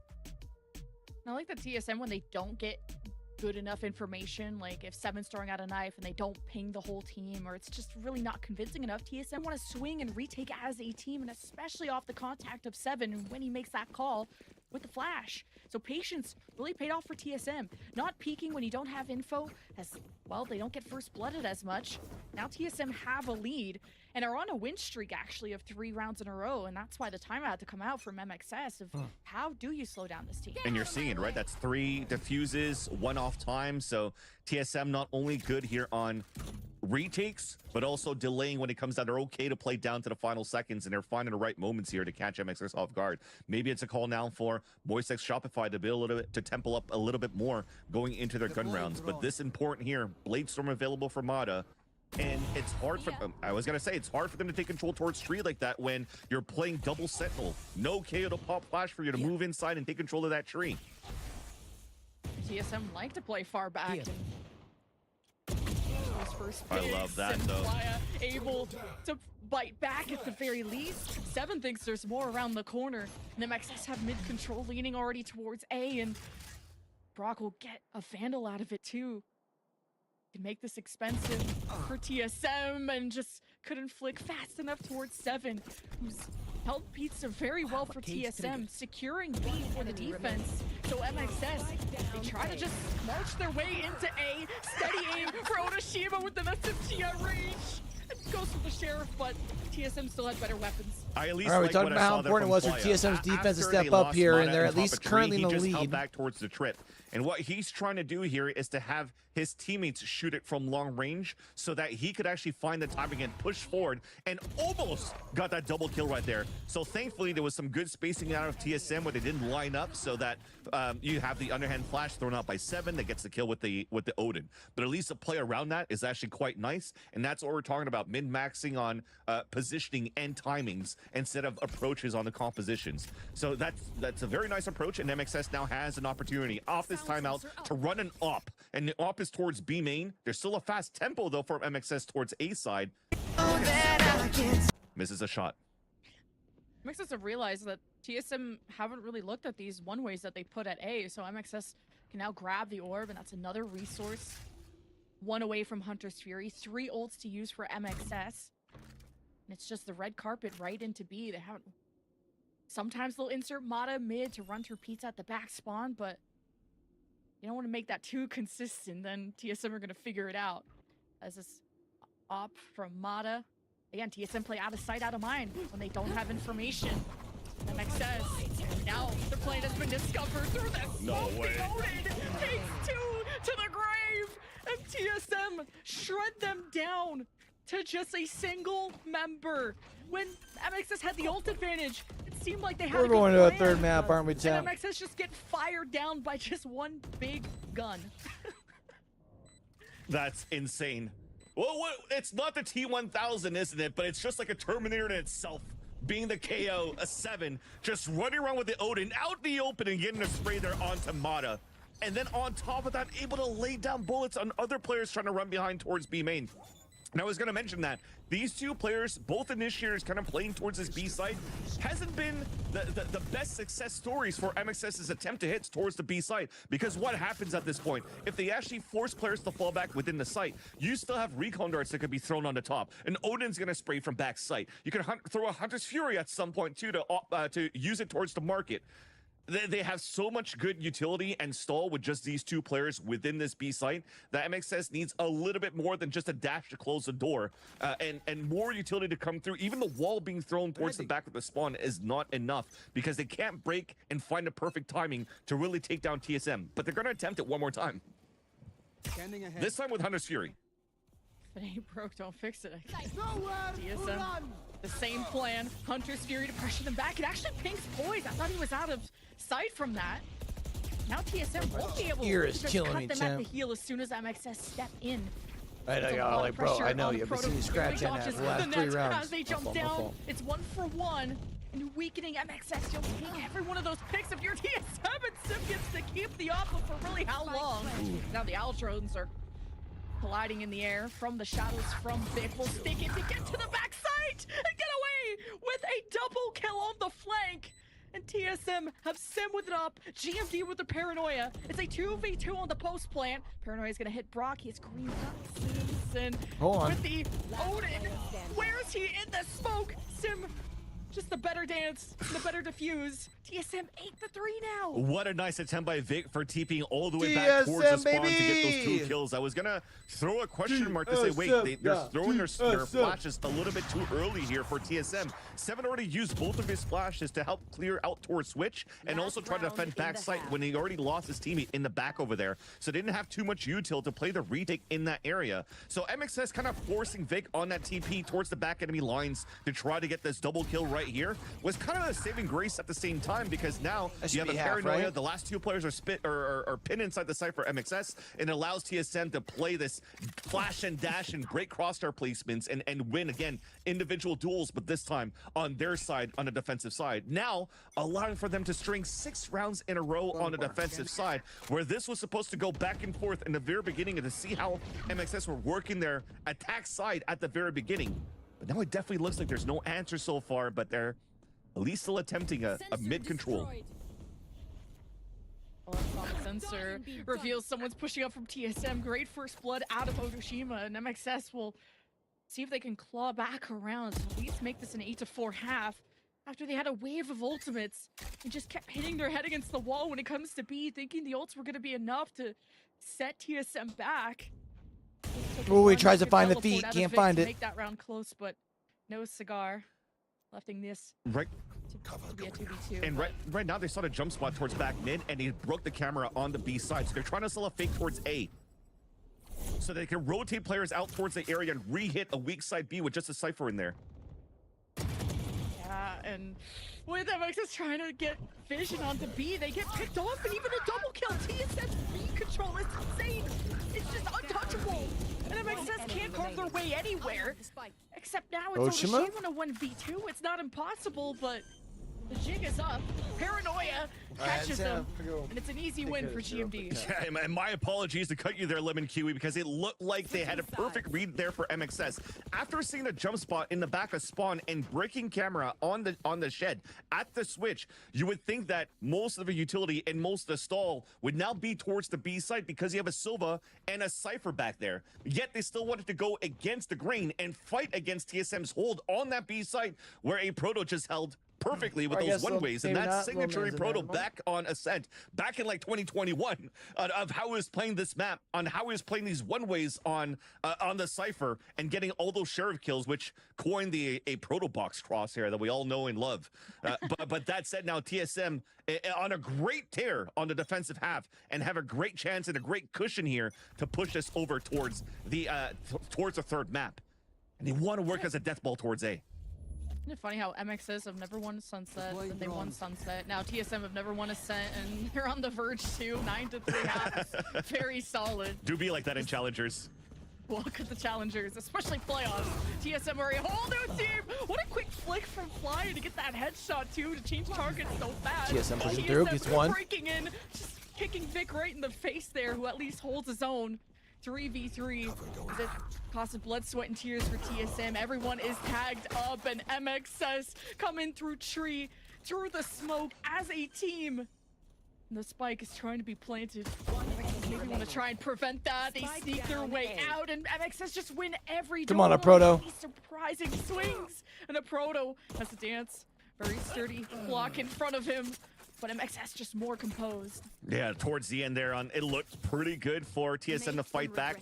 They really wanted to try to surprise MXS on the flood retake, so they decided to fight back towards the door. But back on a 2 versus 2, just seeing that a Proto was able to pull his camera up and watch through that smoke, but unfortunately his teammate, I think that was 7, still decided to walk down the generator, play outside, just outside of the radius of that smoke, kind of just isolated each of them where they couldn't really play the perfect crossfire here, and MXS was able to salvage at least a pistol round into their onto their side. And again, we talked about what used to be 100% in terms of anti-eco for MXS, now probably at 98% because they lost the one in the first half on the first map. They're still looking pretty good here for a chance to snowball the economy and try to come back in the second half. MXS are running the double senti. This is where their comp should thrive. 9-3 half though makes it there's less of a buffer for failure, but the net catches all these fish, but MXS can't even hook them out of the water. Great peel out of TSM as they advance into A shortly. Classics once again, but this A main position from Vic could be an important position for them to pinch back against TSM for the retake. There is that pinch forming as Brock waits at the door. Fly to get into position. Vic to come through main. Make sure no one's in line. TSM are out in the open. And Fly is right above somebody. And Vic clears out hell from them. And here's the pinch from MXS. Executed beautifully. They didn't lose anyone on that trifecta. That 3v5 retake that they just ran perfectly there. Out in the open towards hell, allows Flyer to move out towards the top of heaven to take down the player towards generator. And that was the other thing too. There were 4 players alive inside the site for TSM. Whose responsibility was it to watch on the top of heaven? And potentially going to be whoever was hell, but now you're stuck watching main and heaven at the same time, and MXS is able to salvage that round. That could have been another bad news for MXS if they were to get eco just like they did on Sunset, and especially with the lead that TSM has built so far, it could have been over right there. But we are able to breathe now, and we're able to reset things around. The bonus round comes out for MXS, and you want to try to potentially work a little bit more aggressively here. There's potentially a paranoia coming out from Vic. It's a one-way to start, and now there's no paranoia to follow suit because he just got hit by the knife. Double senti util all over B, thinking TSM have now failed twice to get into A. Surely they're going to try something else. Well, they're trying mid right now, while MXS may stack util on B, but all the bodies are at A. This could be another MXS pinch. TSM get caught out in the open too much. Now shooting down util, this drone, is it going to get eyes on Pizza or Market? Maybe it was looking more at B main, because there's someone else from TSM there. TF2 running through main. Nice from Brock. The Odin one more? stands tall against almost 3. Does TSM at least get the trades? It's not over yet, but they left the spike behind. This is delays that TSM cannot afford. But every trade is another chance for TSM to take a swing. Finally having a successful plant is a start. Notice Sheamus does the coming wall. from 2 different parts. Notice Sheamus still has the wall, but he's not going to use it towards main because that's where Mata is going to pinch in from too. And a dash is also available from Mata, so he might be able to activate this to try to find information. And GMD's aiming between the legs of Sim, so they play a reverse high-low. That's insane. Dangerous game of leapfrog there. TSM know where the threat is coming from. And Mata and Odashima are going to push. Double swing at the same time. Dash into the Actually, it's a good smoke. play. Great distraction for Sim. But it's GMD versus Mata. Now we can only go the one way. And Mata gets the win against GMD in the closet. And should have enough time to get to the series views. It's going to be close. Wow. 0.6 seconds of excess retake. And that was the biggest thing there from Mata for the retake with MXS. To be able to go for the dash through the smoke. You'll potentially see it through towards the replay, but that in itself just broke that high-low position that you just saw there from TSM, where everything was perfect until then. The ones isolated outside of the box on the top of the dice gets picked off, and there's nothing there that GMD could do because it gets walled off on the side. Where on the defensive side, Mata can still play back and forth. And it's quite surprising to see both duelists here at the bottom of the board, but it just comes to show how important it is for the support utility to step up to the plate for both of these teams in this matchup. The impact of Brock's Odin, and I guess in Vic and Wine too. That's a great pick. It's the Odin getting that first blood for MXS, and Brock is built differently with this gun. He's killing more than I've ever seen. Neural Theft being invested by a Proto in a 1v4. Interesting use of a Neural Theft in a round that you probably aren't going to win. Take away some of these guns, you can have a lineup advantage against your opponent, sure, but this doesn't seem winnable for TSM. Juggling the weapons away too. Unfortunate there for a Proto. But he's got the box sheriff again. Boom. Boom. Wait, what? Did I say unwinnable? It's a Proto. Hold on, okay. chat. And he's got the spike. Because he used that Neural Theft so early, he just doesn't know where Vic or Orochima are. All he knows is they're not anywhere near the site right now. He's going to turn this and get one. Now he's trying to get timing. People coming through both. They're on the No, he opposite side. Oh my. And He ain't couldn't getting play shit. his life enough. And it's Vic with the defuse. I think he actually dinged Vix through the box. Look at him at 5 HP remaining. That could have been a Proto Sheriff back once again, chat. That would have been insane as a clutch. But you talked about the econ damage that was going to be important if a Proto could do it, and he definitely did so. 2 kills on top of that, getting a plant for his team, adding the bonus and 300 across the board for his teammates. After that plant is huge right now for TSM to try to turn it back into their favor. Look at the buy that you have now for MXS. Yes, they still have a strong gun round, but after this op that comes out from Mata, if they lose this round here, their next buy is going to be so broken for MXS. A great opportunity here for TSM to swing it back. TSM, they haven't won a round on this half yet. MXS, the double Senti really working out. Hunted Fury early in the round gets a ping and get Kachi of you before he can teleport. And geez, what a first blood for MXS to start this round. And now seeing that TSM want to fight for Tree.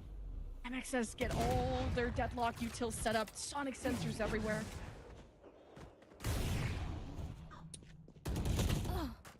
Ooh. Trying to get an op shot through Tree. Meanwhile, TSM have opened up Pizza. And with the recon bolt, MXS throughout, kind of seeing that TSM have cleared out of that area. And Sim has not moved from this position. He's pinging out too. I think he knows that there's a sonic sensor there. So, or they want to try to walk across unless Sim gets his pick onto Tree. Don't care about that shock bolt. Didn't even... Oh, he just gets dwindled down. Brock is different with this Odin. I can't believe it. With an up holding an angle, Brock gets a win. Yeah, and insane. With that angle, the barrel of the gun was probably sticking out before the knee did, and then he was able to pick him off there with that Odin. That was huge. But so far, MXS, the story of the last few rounds is the amount of times that they're getting first bloods in the first few seconds of the round 2. Great positions at the beginning so far on the defensive side for MXS. Now the Sonic trip has been broken. TSM almost baited them into a false sense of security. And they only have 12 seconds left. The Annihilation claims one there for Orochima. And there's just not much else you can do. He went to go try and grab the sniper to save and couldn't. Or having a flawless what a loser! Yeah, Boo that man! Praising at least 7 on the defensive side as a KO, really holding it down for TSM. And this time on the defensive side for Moistex Shopify, it is definitely Brock. And unfortunately, a tech pause to come through to stop the momentum for a bit, but I think it's much needed, at least even though the teams can't really talk to each other. It's a great opportunity for TSM to try to reset at least how it started as a 9-3 half could potentially now become, once again, the good old 9-3 curse with how good the positioning from MXS have been in the beginning of these rounds. We've had first bloods towards Wines, first bloods from Brock on how he's been played the Hunter's Fury towards the Gelato, first bloods on the B side. Again, the defensive side, you're seeing that MXS really knows how to work their defensive side. And I stand corrected for one small thing when I thought Vic got headshotted for 145. Apparently it was a fight back towards Wine, but nonetheless, it still adds into the value of how much a Proto was able to chip into the economy of MXS so far. But after these flawless rounds, first bloods, multi-kills out from MXS, it doesn't affect them at all. I can't imagine being a TSM fan. The stress that you must be under, a 9-3 half, and that lead is going towards dissipating with MXS not dropping a single round, just denying tree control, as you pointed out. first, second, It's whatever. a technical pause. Left side of the map. Should I use this chance to go get my the Brock factor? Big Brock, as energy drink? Called him, who dropped what, Probably, 25 plus kills on Sunset to heading that direction again on this map. He that's downstairs, chat. And you can't underestimate anyone when it comes to playoffs, especially TSM. But hopefully this tech pause clears soon, because I know MXS definitely want to ride this high. Yeah, 28 kills on that first map here for Brock and 26 for Sim. And the story continues for Brock, but not for Sim at this point. But again, I don't think it's anything on Sim or Mata at this point. You're going into this game plan on this map of Ascent on how you could really try to avoid the aggression out of the Jet. Remember how many times we had ops coming out here from both the attack and the defensive side on both TSM and MXS, but there's really no true value coming out of it because they're doing a great job with their utility to try to snuff out where the Jet could be, push them away, and work in the opposite direction, and it makes it so much harder for you to retake the sites with an op.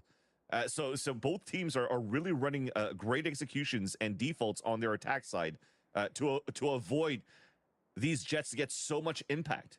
And that's why, like I said before, it's the supporting cast around it that really has to step up to the plate at this point. You need those anchored players to come through. You need the double swings to be on point here for the protocols and how you're taking map control on the attack side.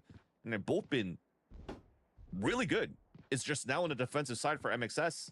Well, we talked about it earlier on.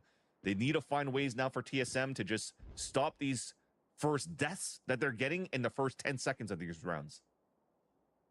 MXS just gets such good information. They're riding double sentinel, or they're either littering the left side of the map with sonic sensors, barriers, trips, everything to make Sim's life so annoying. I mean, he's 7 and 13. I don't blame him. You dash in after having to already updraft to avoid some of the trips and some of the traps. And then Bros really let a 9 and now put a bunch of sonic sensors at A, as TSM will take this long break to finally get to talk to each other. Because this lead is slipping away. I think that's the biggest thing too for Bros both really coaches let a coming in 9-3 lead of MXS that their with defense set him up Otoshima with as the just IGL, dissipate. for both Faded of TSM and Poise now taking back the reins of the IGL. It's been going back and forth between both Poise and GMD. Absolutely but getting such a long shit pause, tone. there's definitely some things here that the coaches have been thinking about of the state of the game so far, and that Faded needs this time now to express that and see how TSM could stop giving up these first deaths now against MXS. And right now it's just out positions, pushed forward as we have Vic sometimes holding towards the wine. They need to leverage this double initiator utility and composition that they have for TSM to really try to find if there's early aggression anywhere at the very beginning, because that means it's weak side on tree if they're pushing out towards A main. It's weak side on middle if they're pushing out towards B. So they really need to leverage that a little bit more, and then maybe try to leverage a proto on these lurks. And with MXS having Brock so good with the Odin, it makes B site just so unattractive for TSM. So you go towards A, where you can't even get control of tree, and that's just step one with all the sonic sensors and all, like we said, the Otoshima util everywhere. So TSM haven't had a good option. Sometimes they'll sit in the sonic sensor to give a sense of security at MXS, and they still won't even peek it. So TSM have had no advantages to work with, not a lot of first bloods in their favor. And now they have a broken buy where they'll have a neural theft, and a proto is pulled off almost some miracles in a 1v4 using that. So Standing ahead. It starts off there, right? They pull the camera at the very beginning to see towards a catwalk push, a recon dot towards the market very early at the same time. Although unfortunately here for TSM, this is a lower buy. They have only Sheriff Stingers and a Hero Vandal right now for 7 to try to work the map. They're just gonna wait out this wall as it gets weakened down with the decay, and then going for the full exit right after, because they just gave a tell of where they're all at. yeah. Spike retrieved. Also costing some bullets too to do that. So an early barrier from Otoshima, and he still has a net. If he senses TSM are about to creep in, that net will slow them down, and even if Sim dashes past it to disjoint TSM, to cause chaos, they may thrive in it, but MX are meticulous. There is the presence, there's a knife. TSM just gets ran down. Mana's unstoppable behind this box. Maybe TSM thought he was in heaven and 9-3. fire the flames. It's MXS. Is the curse real? Started off well. The camera and the owl drone clears out towards middle, towards market. The only thing right now, though, is that I didn't really see if there was any pressure from the op towards A main or towards B. And you really can't know on the B side because you've already used your camera on top middle. So you're just going in blindly, and that's Mata going to work, going to town once again. And when you're actually given a chance here for the op and the jet to get value, well, that's the result that you get here on the receiving end for TSM. And thankfully here is that they know that MXS still has this op. They have Bladestorm now available for Mata, and they can work the map a little bit more by trying to figure out where this offer could be. Camera, once again, finally spots Mata. Will this be a pivot for TSM to fast work towards the A site? Can't. Stop by wall. Like, okay, well, Mata went Giga Chad last round. Let's try this again, because TSM failed to get trees, so they're just going to flood in from one side. And there's the Blade Storm from Sim dueling up against Mata and the rest. And TSM put a good dent into this defense. Ooh, a Proto! It's a Proto with the backstab who came from tree, went through glass, Still came Flya. from behind. Flya Neural is gonna- Theft, gonna give you Neural some Theft info. in a 1v3.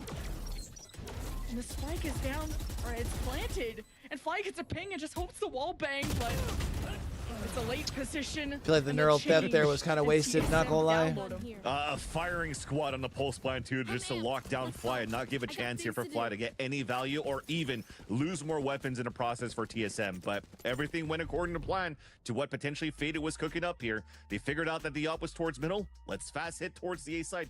Beautiful KO knife too that nullified a lot of the utility. I think it also hit the Omen, so Vic can really throw a paranoia to add extra stall into the hit for TSM.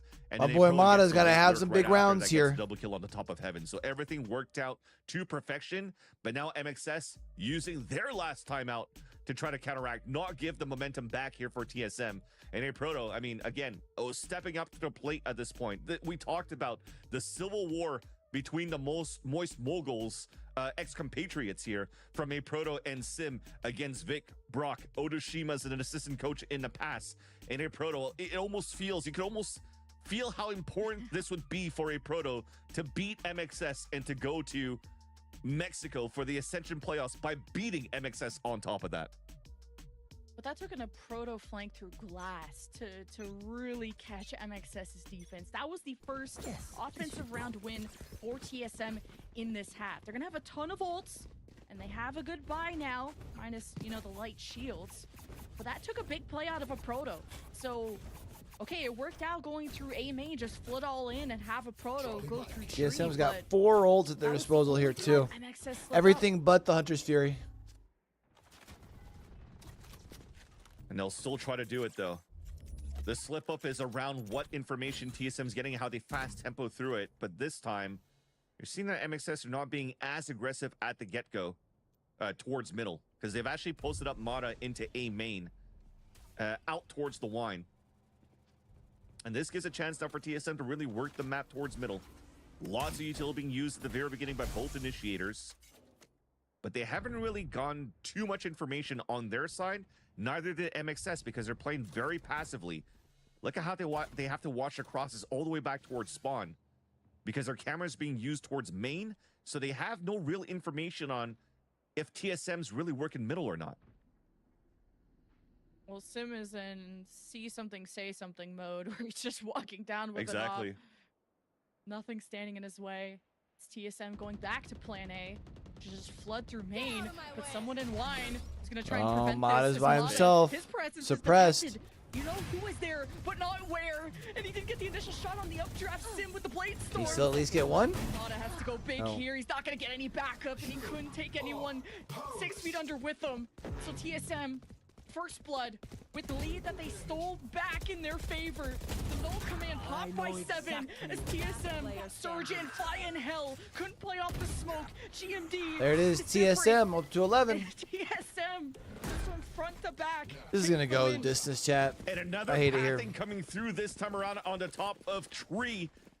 And Proto through the glass, getting into the backstab, but that first knife that goes out towards wine was huge by 7. I was getting a little bit scared though, because they weren't adding extra utility to really take down Mata. There was no KO Molly. There was no shock darts coming through. They really just tried to leverage Sim up drafting and hoping to go for a trade. But thankfully, they still got the kill, activated null command, and those players inside the site couldn't do anything. And I stand corrected one more time. Flya apparently is the one calling here for MXS2, taking their responsibilities away from Otoshima. Now Pop Flash to take main control for TSM. And the knife also clearing out towards Wine, and TSM are looking at Temple very quickly once again towards A. Giving some drone info, and Sim's just gonna do all the dirty work for him, but he just walks into the line of sight of all of MXS, while the rest of Sim's team was blocked off by a barrier thrown by Otoshima. And now with the net too from MXS, they've really slowed down TSM. And when you don't have a jet, it's gonna go even slower. MXS is gonna pull it off. This has to be the round tier. Isn't gonna stick it because MXS. Mr. Bullet Hell, MXS have to stay firm, but it's TSM that outnumber them and outfire them to go to 12, to go to match point. Match point now for TSM, turning it around since the timeout again from Faded a couple of rounds ago, and it continues with great utility. Yes, we slowed down the tempo a bit. This is a nice attempt. Look at the trips being set up all the way up towards Generator and also towards the boxes to stop any type of. So we're gonna go to Haven for the decider, huh? Slingshot to catch the dash out from Sim, but everybody else just behind. 7 with the Odin, getting all of these kills. And then the ult from GMD, even though it wasn't stuck, it saw 2 players out of 4 towards spawn, which once again, TSM knew they had power of numbers to flood back towards the A site. Now with no ults left though, this is a great opportunity for MXS to turn it back around and potentially push this to another overtime, because they need a lot of rounds here for TSM before ults come back, but they only need 1 to close the map.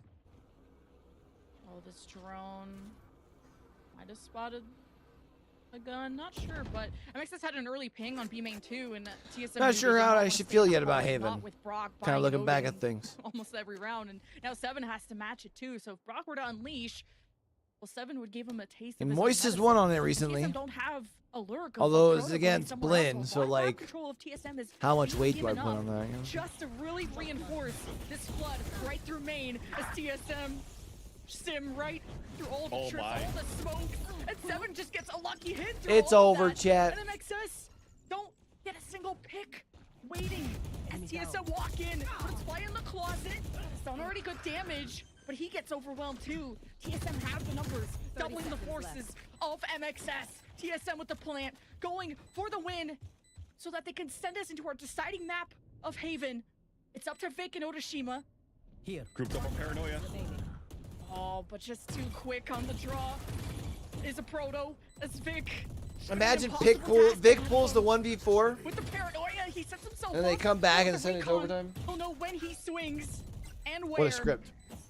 And now time is running out as Vic has to deal with that recon bolt, and well, he does a good job now. There's only 2 in the smoke, but he has to kill them here and now, or this defuse may not be possible. And he gets 4 for his efforts. But how does he have enough time? Oh my he doesn't. TSM win another map off the skin of their team just like yesterday, and we go to Haven.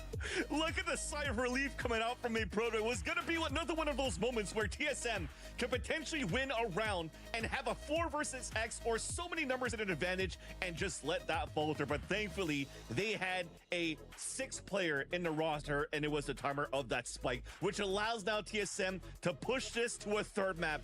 Everything will now be decided into a BO1 on Haven between TSM and MXS to see who's going to be our 2nd team going into Mexico.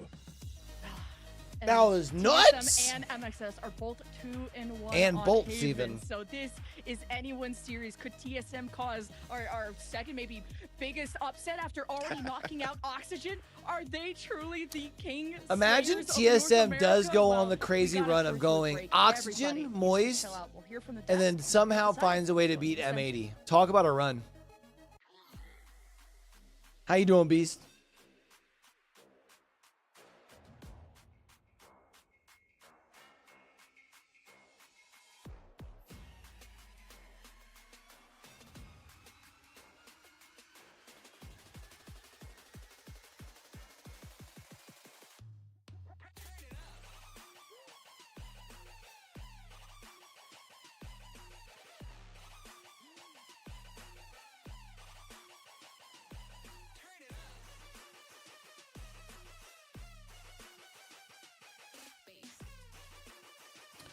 I've been all right, man.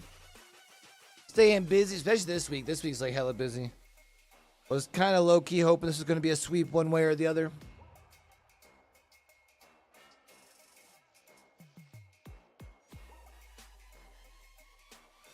That way I was going to have a couple of minutes before Shift Summer League, but now this is going to end and Shift Summer League's already going to be running. We're going to have to go from one to the other.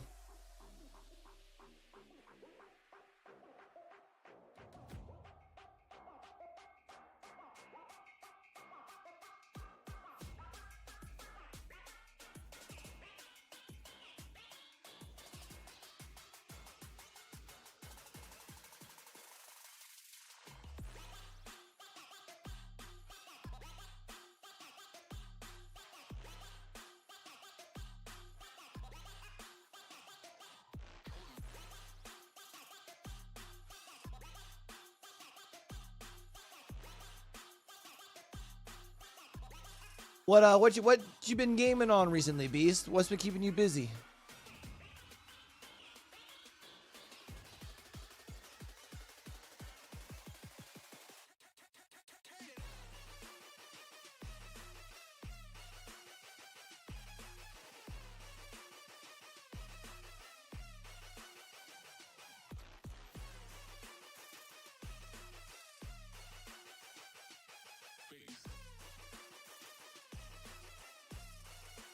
Ascent had to be MXS, right?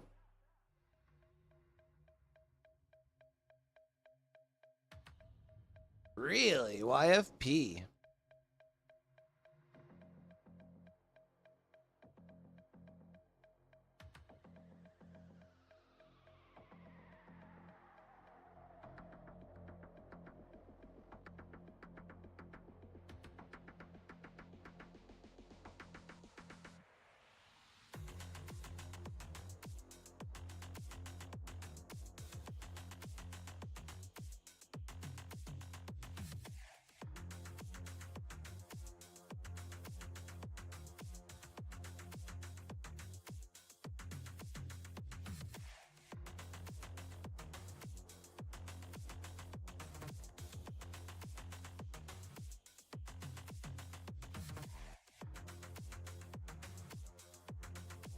Music slaps at least.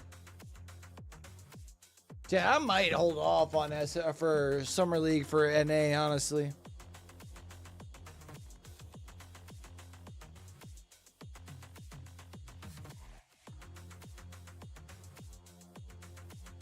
No, yeah, I feel I don't really do much of the shooters just in general these days, for real. I did Paladins there for a while after Realm. But then since then, I've kind of been away from that. Like I watch competitive shooters just because they're fun to watch, but I just don't. I don't have the patience to play.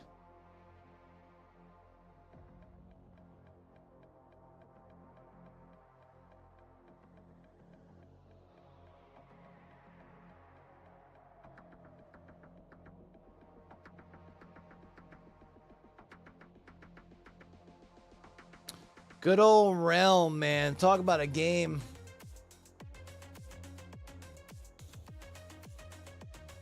That I wish would have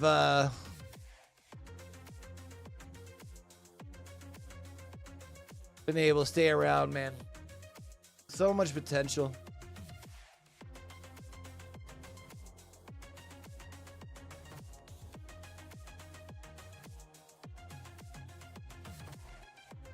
Imagine if Realm had just been able to make it to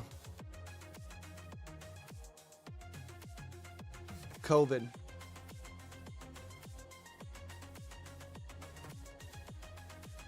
Like if it would have been able to hold on and be aight till COVID came around, when every game's player base like jumped. Imagine. And what's crazy is I kept an eye on when they brought like Thor back and stuff to try and like reboot it, and it just seemed to never take off.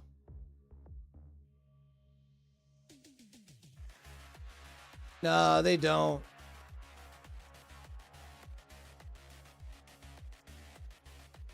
I mean, I guess you can't say that completely. They know what they're doing with Smite, but that's it.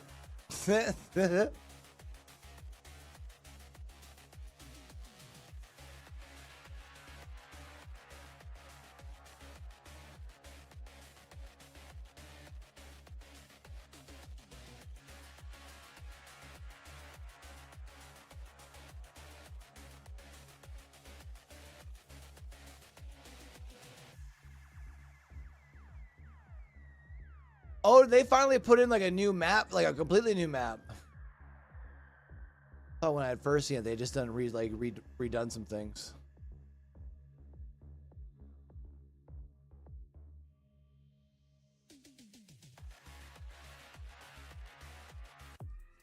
Oh, we're keeping it spicy in challengers today. TSM against really unlikely odds to take down the second map of Ascent.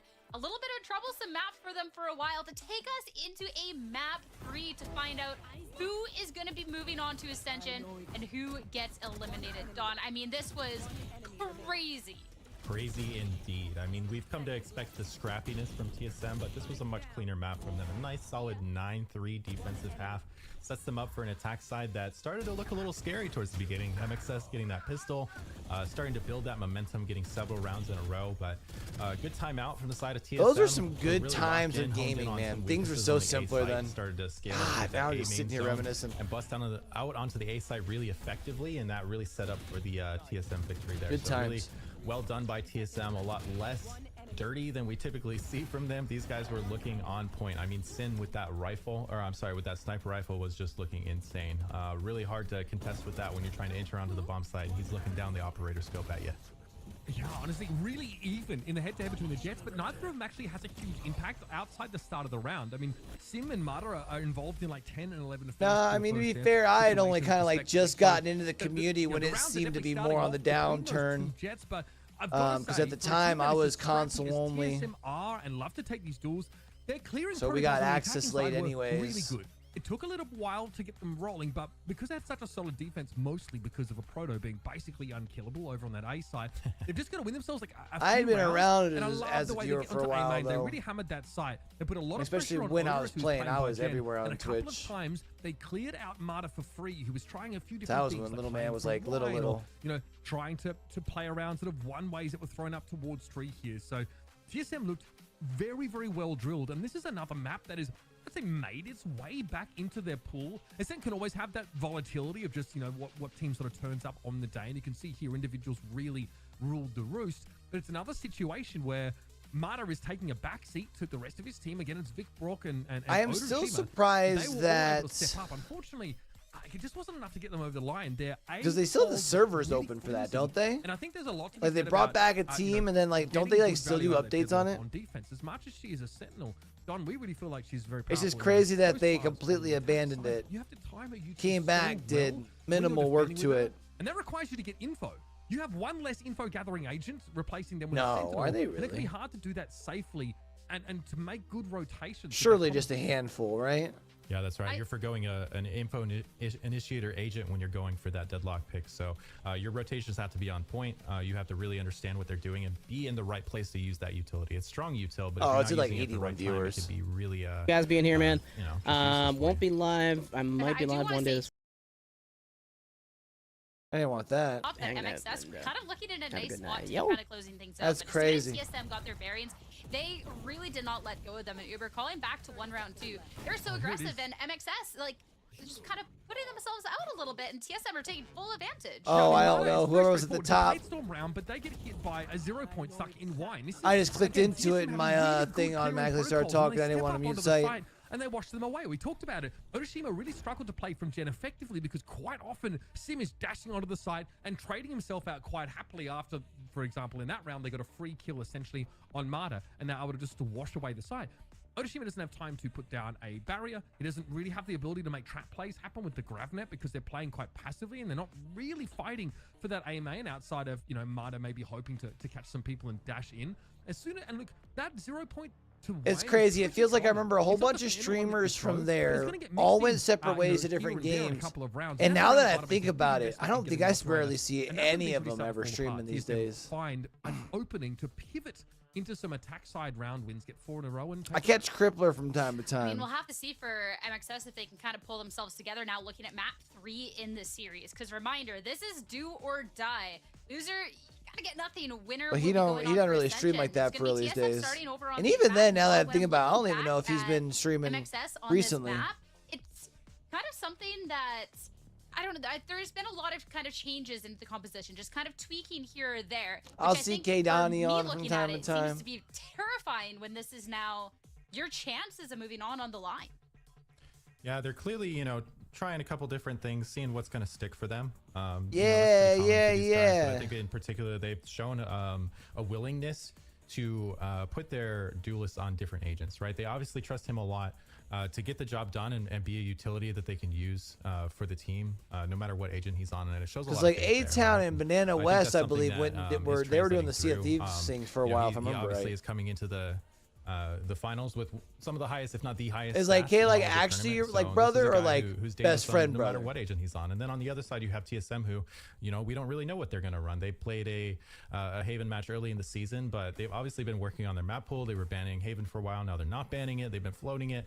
What are we going to see? Is this going to be the same old that we've seen from them before? I miss K Donnie, man. He's good people. To find out. We won't have to wait for long. Zippo agent select coming on up for the big decisive map. It's all about who can be showing up on the day, who can be performing, and then it's going to be TSM. If you don't mind me asking, roundabouts where in Michigan? This is definitely interesting to me. TSM did dabble a little bit with Neon on this map in the past, and they did link it up with the Breach. So some of the ideas are going to be pretty similar to what we saw on Sunset. But what I loved with TSM in their last matchup against Bleeders, they had great defensive rotations, won 8 defense rounds against that team in order to take the game away. But this is a return to their old comp. Yeah, and I'm curious then, returning to what is old if it's going to be gold now. And reminder, map 3, it all comes down to this map. Kalamazoo. But who can perform on Haven is going to be coming out on top and be moving on to Ascension for the last time. Yeah, today. family in Grand Rapids, as well as a small town up north called so much, Sierra. I'm so glad Boyne I City. am comfortable in my blacklight chair. I am sat and ready because Sim is on Neon, and you saw the work that he did on Sunset. I'm so ready.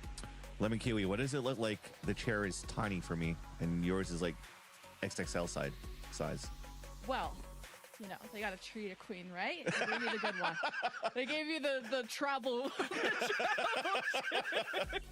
But no, jokes aside, this is definitely going to be a very important game, because definitely going into the do or die BO1 TSM versus MXS. But on top of that, Sim going back into a Neon for the composition for Boyne's TSM. Where they played this in the past, but they have a double initiator. My dad grew up. Sim on top of that. One of his sisters still lives there. Well, he's been playing on Sunset the last few times other he's than played that, the Neon. The 2 other siblings live in the Grand best Rapids. value, but They've adding moved the there extra since growing up. concusses for the Floods is going to be. But he was the only one of the 4 that moved out of Michigan. Sim brings out the playstyle of this Neon, but MXS to start things off, a walk contact on the top of the seaside, where it seems to be a Flood retake that's going to happen from TSM from a flank as well. Kind of a weird trip up against the wall. I guess it catches the player that went to the corner, so it works. Now I live in Pennsylvania. I was a military brat growing up, so like I didn't really grow up in Michigan. It's just where my dad grew up. Having so many iterations. So we'd go back and visit for like holidays and stuff. The one they gotta stick it out with. Sim slides out through the smoke, and Vic knows there's people behind. The dominoes fall, but there's only one remaining. It's Odashima on the post plant. Recon gets taken out. TSM stopped their way forward. And it will be all right, TSM is struggling with the pistol rounds, able to take round 1 here. For TSM to pop off and win the pistol round here in this third map.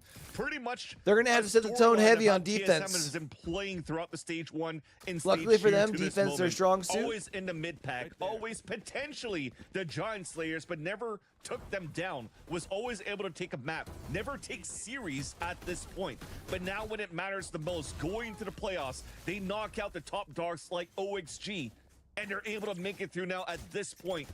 to get even closer to winning into map number 3 against MXS, and it starts off well with that pistol round. And with this second round, they do not want to relent.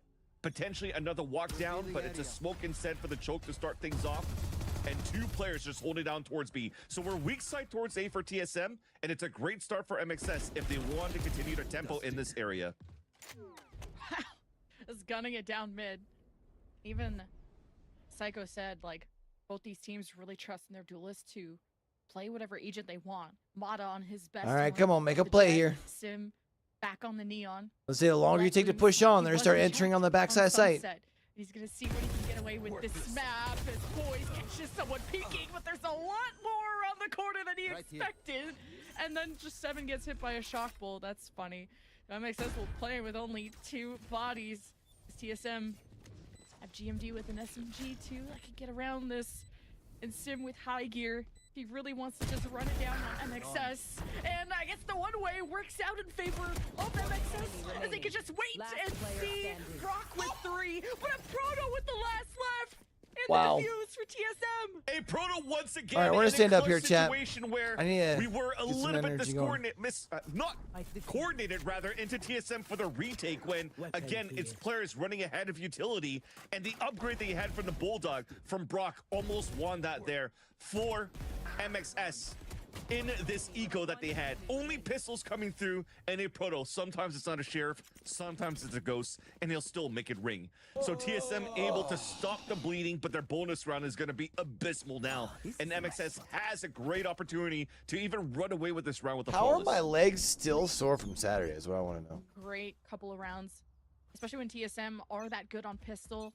They can build early rounds. This is how they kind of had such an advantage on Ascent, is having a 93 half and not giving too much of a buffer to MXS to really climb back. We'll see what kind of lead TSM can build as they hold their positions. Now 2 in garage. Oh, don't hold forward. Be patient. To swing out of this? He's insane, and he didn't even get punished for that. Paranoia is gonna catch good push him. through. Good push through. TSM. Why are we wasting an ult here? Hunter's Fury as a retaliation there from Brock. We'll get the punish on Sim as MXS trade blows with TSM. That's a great start because that's 2 weapon potentially upgraded now for players, and the smoke they'll miss, which allows Mata to get the pick onto Poise. So that stops the bleeding. A chance now for MXS to hold the post line. And MXS are just all stacked on the site. They could be attacked from garage, the back site. The smokes are gone. MXS. Okay, who is looking at what? And Mata has the better shot. And they're just mowing down TSM, flooding in 1 by 1. And it's just GMD. He's gonna make this expensive, and he can make this winnable. Like, it's ticking down. And heard MXS leave. He's gonna tap this. Is it making it expensive? Yeah, MXS are gonna just pressure him off. GMD. Is he gonna try and catch an exit on the backside? Hopes to get away with his weapon. I thought he was going to try and catch him on the backside. No matter what, towards the end, I mentioned going into this round, this potentially could have been a flawless round for MXS because you only had a Guardian available for TSM around pistols. Because MXS did such a great job on that second round to keep the economy low here against their opponents. But that paranoia, that slide and a double swing started everything and also wasted out the early Hunter's Fury from... They could afford to play it with smaller shields here. As you can see, GMD, he has enough to buy full shields, but still wants to play small armor so that he could potentially buy or save for an off as soon as possible and give it into the hands of Sim. So keeping their economy right and going for a spray, 7 starts it off. And he re-peeks that. Of course, there's a smoke, but kept MXS trapped and thought they were safe to move up. Now MXS will have to do this without Vic, without smokes from him, or at least there's still smokes from Mata, and MXS have been able to quietly walk in aftershock to push 7 back, not completely out of heaven, so MXS have a window to plant in, but with TSM, with Poise around the corner, MXS don't have a lot of time to waste. Now they can have a time advantage now that the spike is planted, and of course, Fly will be in position to flash once TSM walk in. Poise flashing from heaven as well. MXS, they start to get All right, we back, chat. My bad. Sim, though, is cut down. And that's all MX needed to do was slow him down. But it's a true battle, and TSM thrived through that chaos. It had to come down to a 1 versus 1 again when TSM's utility to start things off, to kick things off on a retake looked really good. I just had to. Oh, that made me jiggle. That made me chuckle a bit. Sorry about that, chat. But at least when we're looking at how things started for the Flood retake for TSM, to kick things off with the fast lane, just to make sure that you waste enough time, give a chance here for your breach to get on the top of heaven, and you go for a paranoia flash and recon dart to get perfect pings and allow TSM to get the positioning and knowledge of where MXS were set up to go for these trades in these fights was perfect. And now MXS in a broken buy, potentially wanting to leverage this rolling thunder if they get an early pick. But they're definitely avoiding A side to start as soon as GMD smokes this out. So they're pivoting MXS towards a mid plant, which could be kind of good though. I'd give this over to the Jet to go for a plant and a dash away, or to Vic. But instead, it's a walk contact. Let's from a random peek from Vic to Garage, as planting B seems so risky if all 5 were to be alive from the other side. And MXS have found a way to fault line too when Sim and friends on TSM's A side like to be annoying. Now it's a teleport from MXS and kind of ran into something there at C to make MXS pull back, and they're still he's stuck there. Take control of Garage. Hunter's Fury from the defense to slow down MXS, to weaken them. They're almost all tagged up as MXS have no sense of comfort. Now the spike is dropped. This round is over. Oh man, but this is a similar storyline though for MXS to force out these ults out from TSM into their Laura gun round. Into their Laura buy is actually a nice little silver lining here for Moist X Shopify on their attack side, wasting out this rolling thunder that had the neural theft out from a proto. And for TSM, they're okay to spend it because they're like, okay, well, things have been going well for us for these fights. We could probably get ults up into Boy a second says, or hey, third yo, cycle. we need to pump the brakes here a minute. It's nice to use it whenever we can, done. especially when we're able to get a 4-1 lead so far. And 7. Nah, but they can't let this thing get reset again, right? Like, they're starting to feel it here. No pressure coming out from TSM into map number 3. I know 7 was like tweeting out some stats of like, oh, his plushie buff, like something about a plushie buff. I forgot what it's called. I'm not a true weeb, but I thought she said plushie butt. I was so confused. But, you know, TSM are happy, especially when you're forced this early of a timeout from MXS. Like, TSM are such a frustrating team to play against. They really bring out the worst in everyone else. Like, you saw just how Oxygen couldn't even reach that peak because they kind of have to stoop to TSM's plan, which sometimes is just run and gun through the smoke. We'll see what MXS have discovered after this timeout. Trailing only by a few rounds, but definitely being thrown off, having to even go to Haven. But there's definitely 5 players in this lobby right now that are feeling the pressure of this third map. Recollecting what happened to these 5 players when they played in the lower elimination hurt last when I year have in the them like VCL. bent up when I'm sitting. They lost it against the guard. They just don't like me had right to wait now. another year to try to qualify again into this very moment. And that's Flya, Brock, A Proto, Sim, and Otoshima. But this time on the receiving end is Moist X Shopify, just like Moist Moguls before. Sim's looking for a fight, and finally Mata is finding some life here for MXS to fight. Cover going out.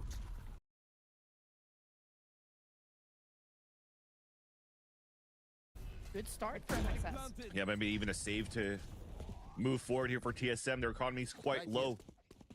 You already see them backpedaling towards the C site to meet up with A Proto, and this is an important. These are important rifles to save, but also realizing that they can't really free reign walk out into these angles anymore, just like they did the past couple of rounds. MXS decided to slow down the tempo a little bit more, pull back all the way towards the spawn in the very beginning of these rounds, and just trying to punish who's ever going to over peak coming through. Because remember, the playstyle that Sim has with this Neon and how he played towards the sunset, doesn't mind to peek out through smokes, through doors, because he could just activate the high gear and just dance away, jump away, even dash away if he needs to slide away. And this time MXS was ready for that. That might change now. Did we just become best friends? Yep. Play the defensive side though. Just, you know, from the front. Well, MXS are starting to figure out that TSM, like you said, like to go for those dry peaks. So MXS just patience is paying off, and this is how they can take back a couple of rounds, especially after that timeout. Worked out for MXS. So TSM just got to dial things back and don't peek out of Garage unless you got a Paranoia, unless you have some util or information to play off of. But that's a slip up that TSM won't let happen again. That's the usual Odin spray from 7 through A long that MXS sometimes like the fault line towards just to keep him in his place. And with that defensive smoke in place, MXS map control for TSM are gonna explore that right side of the map. Yeah, and now this forces a Proto just to fall back and play the retake towards the C side, especially when TSM are playing a weak side Garage. They tried to set up a crossfire this time on the A pressure that MXS has been bringing in on the last second hits. So now that's taken care of. They know the hits towards the C site. They're still controlling the Garage and the C mountain, so this is a free rotate, and they could have a flash flood retake right after. Fly only has 1 flash left. No Paranoia. Shock bolts from Brock. He's gonna go up high here. They've got some options. Oh, he's got a for spot. MXS to That's insane. keep TSM stuffed in this corner as Vic finds a little crack in all the smoke. Oh my god. He only got 1 though. And he'll get He had him lined up to be able to get a good multi there. Found a way into the site. Now that those defenders from MXS are gone, and it's just Otoshima. It took a lot of time for TSM to re-enter, to retake, and now it's a 1v1 with Brock. Wow. He just held that thing. Big He saw balls. That he was tapping there for Otoshima and almost got there. Almost got the kill onto 7, but it comes down to a full stick Big through the fucking smoke. balls, But chat. I gotta give Holy. some credit on how Vic tried to break the retake, the flood retake coming through, sets his own one-way on the top, and TP's on it. Did we just And become that was best not friends? expected by TSM. Almost ran away with more than 1 kill. Unfortunately, playing the Vandal, couldn't spray as well as the Phantom, and that got immediately traded, and you saw how it all unraveled towards the end. But a nice little attempt, but at the end of the day, it's a round that goes back and forth for the last 3 rounds. This time, it's TSM taking the upper hand, and now taking the lead still by 3. And MXS going back to what kind of worked, hitting towards the A side and having better positions on the pulse plant where they don't have to play the long-range spam and could play inside the site. 7 hasn't spammed A long, so the trick is broken. MXS checking for Cypher util. Just come up. This is gonna isolate Fly, and you can't afford to lose him. Oh! Oh! Thanks for fights, and I guess it doesn't matter when 7 gets Okay, 7. with an Odin. There is something with 7 and an Odin in this series that you cannot take him down. And despite being such a heavy piece of weaponry, he's able to swing that like it's a feather to be able to get such good spray transfers out to hold the anchor on the A site. And that's just off great utility as well. Passive, assistant play by A Proto. A trip that gets broken, pulls up the camera, puts the cage down, and activates it so that 7 could actually have such a good position at that corner of the sewers and get that 4K in the round. And now MXS, I think they have to split a little bit better now towards the A side, or at least try to insert players into the minute mark down towards sewers if they want to try to hit towards the A side, because moving in blindly into these splits, they're running into heavy traps. Here. Brock has a drone, and that's the last option of info after the recon there, but it doesn't matter. MXS just dash in, but they get hit by a Paranoia, so Mata will fall. TSM match the numbers, and the lockdown will keep TSM from retaking anytime soon. And it pushes them to the edge, and Vic is gonna stick this teleport. And Sim knows what's up, and Vic doesn't have the HP to scrap through that. He had what, 2 HP in a dream? It didn't work out. Yeah, you're running a lockdown, and you're still TPing outside of the radius of lockdown. You're giving your life away. Yeah, and while Sim was trying to take some lives away, activating the overdrive, and TSM just win every gunfight. There it is. TSM gets the lead at half. The setup works. The How much bigger works, can they but push it what from here? happens when TSM don't care about your play and throw What? it in the Did garbage? we just become best friends? Yep. Notoshima got caught with a knife in hand. I don't think he was expecting that TSM were going to roll so quickly on the push out towards the attacker spawn to take him down. And now they're starting to feel it here for MXS, especially now when you're looking at a map like Haven. You're approaching this map potentially being more attack-sided, especially now that it's come back in the map pool. A lot of teams are kind of just trying to find new ways to approach the map at the very beginning, where you had potentially even fades coming back out, the neons being utilized. There's no double control. The Viper is out of the question now as well. So you're still trying to be at ease around the map, where now that you're approaching the map with a 3 site, it gives a chance here for IGLs to really work some better defaults and potentially bring this into a better attack side, just like Lotus, for example. But right now, TSM are the ones that are just able to find the right positioning to stop any type of hits that MXS is trying to take when they think they have good attack side calling to start. I mean, look at this, it's 7-2, and now you already have the second timeout being called by Mac. They have nothing left now for the rest of the game. Yeah, and you see MXS talk and just how important this timeout is to calm themselves down. Like we've heard so many interviews about composure and how important that is for decision making, for mechanics, for just emotions. Like some teams really are like about vibes, and I see MXS being really stressed because this was not even a map they were expecting to go to. And this is MXS, who struggled against a Neon comp like this against Blinn. Well, we're running a Fade on that side instead of a Sova and a Chamber, but Moist only won that 13-11, so this is not an amazing map for Moist. Unless they run into A, they run into the same troubles of TSM playing a forward defense on A. It'll cost GMD and a Rolling Thunder as MXS try to fight fire with fire. I mean, he got some and tags. Short to see if they can pinch them in. But Has MXS 3 of them hurting. abandoned ship.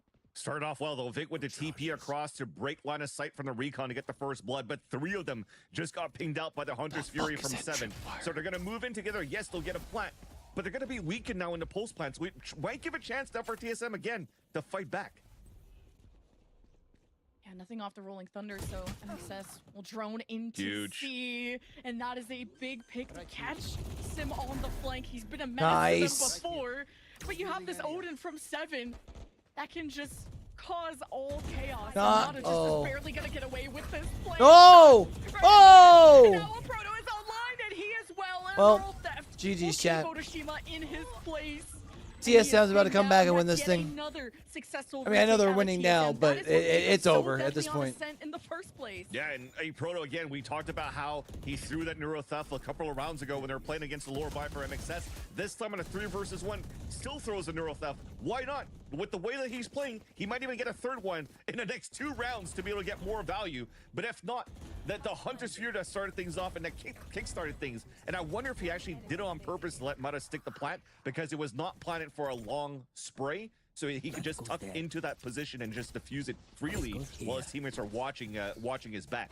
So all of this, TSM is thriving under the pressure once again. And MXS, it doesn't look like an MXS that we just saw here in the last 2 maps. Light shield buys from MXS. And that's Fly's health being chunked out. And he goes to repeat that against the Odin from 7. Usually, you know, to be fair, he's positioned on the A side, and this Odin in Garage is a new look. But Sim in Garage looking for blood. It's nothing new. MXS even tried to stun them back. Now everyone's barking on the other side of the walls. TSM come out on top of the engagement, but it's not unwinnable for MXS. But now with all up to Brock in a 1 versus 3. And the Odins, man, they must have lost for something. Jeez. No Broctagon this time around, no clutches coming through either, but wow, that drive chat. Falling back and still getting the kill onto Otoshima, falling back into the Garage. It just shows how they're so comfortable. He's even fully stunned by his own teammate and gets a kill off of that. They're just vibing so far here for TSM, and they could do no wrong in this first half with just fadeaway kills, kill through smokes, the way that they're just flooding back into the sites, and also finding perfect timings because they're swinging into moments where they should be able to get away with murder with the first kill. But change of pace. Oh, what? Just the ultimate punish. MXS says, we're really done with your business. They just roll it. Aggressive push into A. Hunter's Fury from Brock to pressure the backside, and MXS will take full control and have all these re-entries smoked off for the moment. Now keeping Fly alive. Actually, he has no util left. And the shadows there activated from GMD won't stick it. MXS playing from main and also on the site. Mata at a close corner hold. TSM have shot close. They have a paranoia. There's GMD throwing it out. They get smoked off. The timing of that was huge for Vic. And MXS scrap their way through. And they weaken TSM down to their last person. And it's 7 That was in a 1v3, and now 2 left. Oh, that's menacing. Gets it halfway. But that is all right, 9-3 curse worked before. Big win once they up the aggression. I just love Soren's like, hey, Big, watch me defuse this halfway. But they had the utility there for the pulse plan for MXS. They were looking at a good spot. And again, it was just on the quick tempo that they added into sewers to really catch TSM off guard and not allowing, I think it was Sim on the op there to get true value at the bottom of the sewers. And then MXS just caught so many players off guard right after that because they were a little bit in different positions there on how they were holding the defensive side on the A side. So thankfully, they stopped the hemorrhaging, they stopped the bleeding. And this is a 9-3 half in favor of TSM, reminiscent of the second map, rather, of Ascent. Time for a speed. Oh yeah, ooh, you really had to bring that up, that 9-3 half for TSM, but was it a curse? Came back on. Almost was. Cage trick. TSM on the attack this time. Standing ahead. MXS, is Mata wanting to push past this shield, or are they gonna want to just fire as the cage drops? Realizing TSM aren't there. A lot of right side map control for MXS. Their KJ util in B. Someone holding garage. No one on C. MXS gambling to stack the right side of the map. Here's TSM storming into B with no smokes to protect their planter or to protect themselves from getting pinched from all sides. As well, TSM completely abandoned B, realizing how exposed and vulnerable they are. They pivoted to C right into Brock's Reed, who couldn't win a gunfight. But now that MXS are united, Smith with 3. Wow. That completely turns this around for MXS. Same storyline once again. MXS winning the pistol and comfortably on top of that. Couple of ghosts being purchased, and the delay was really good to keep TSM off the plant. And as you mentioned, with no use support utility to get TSM into the site, the plant towards the B side, they thought they were going to be able to rotate fast enough because they had a Neon in their comp to really try to break that rotate over. But that's such a fast rotate from B to C here that MXS still had, what, 3 bodies inside the site by the time TSM made it through it and broke the turret.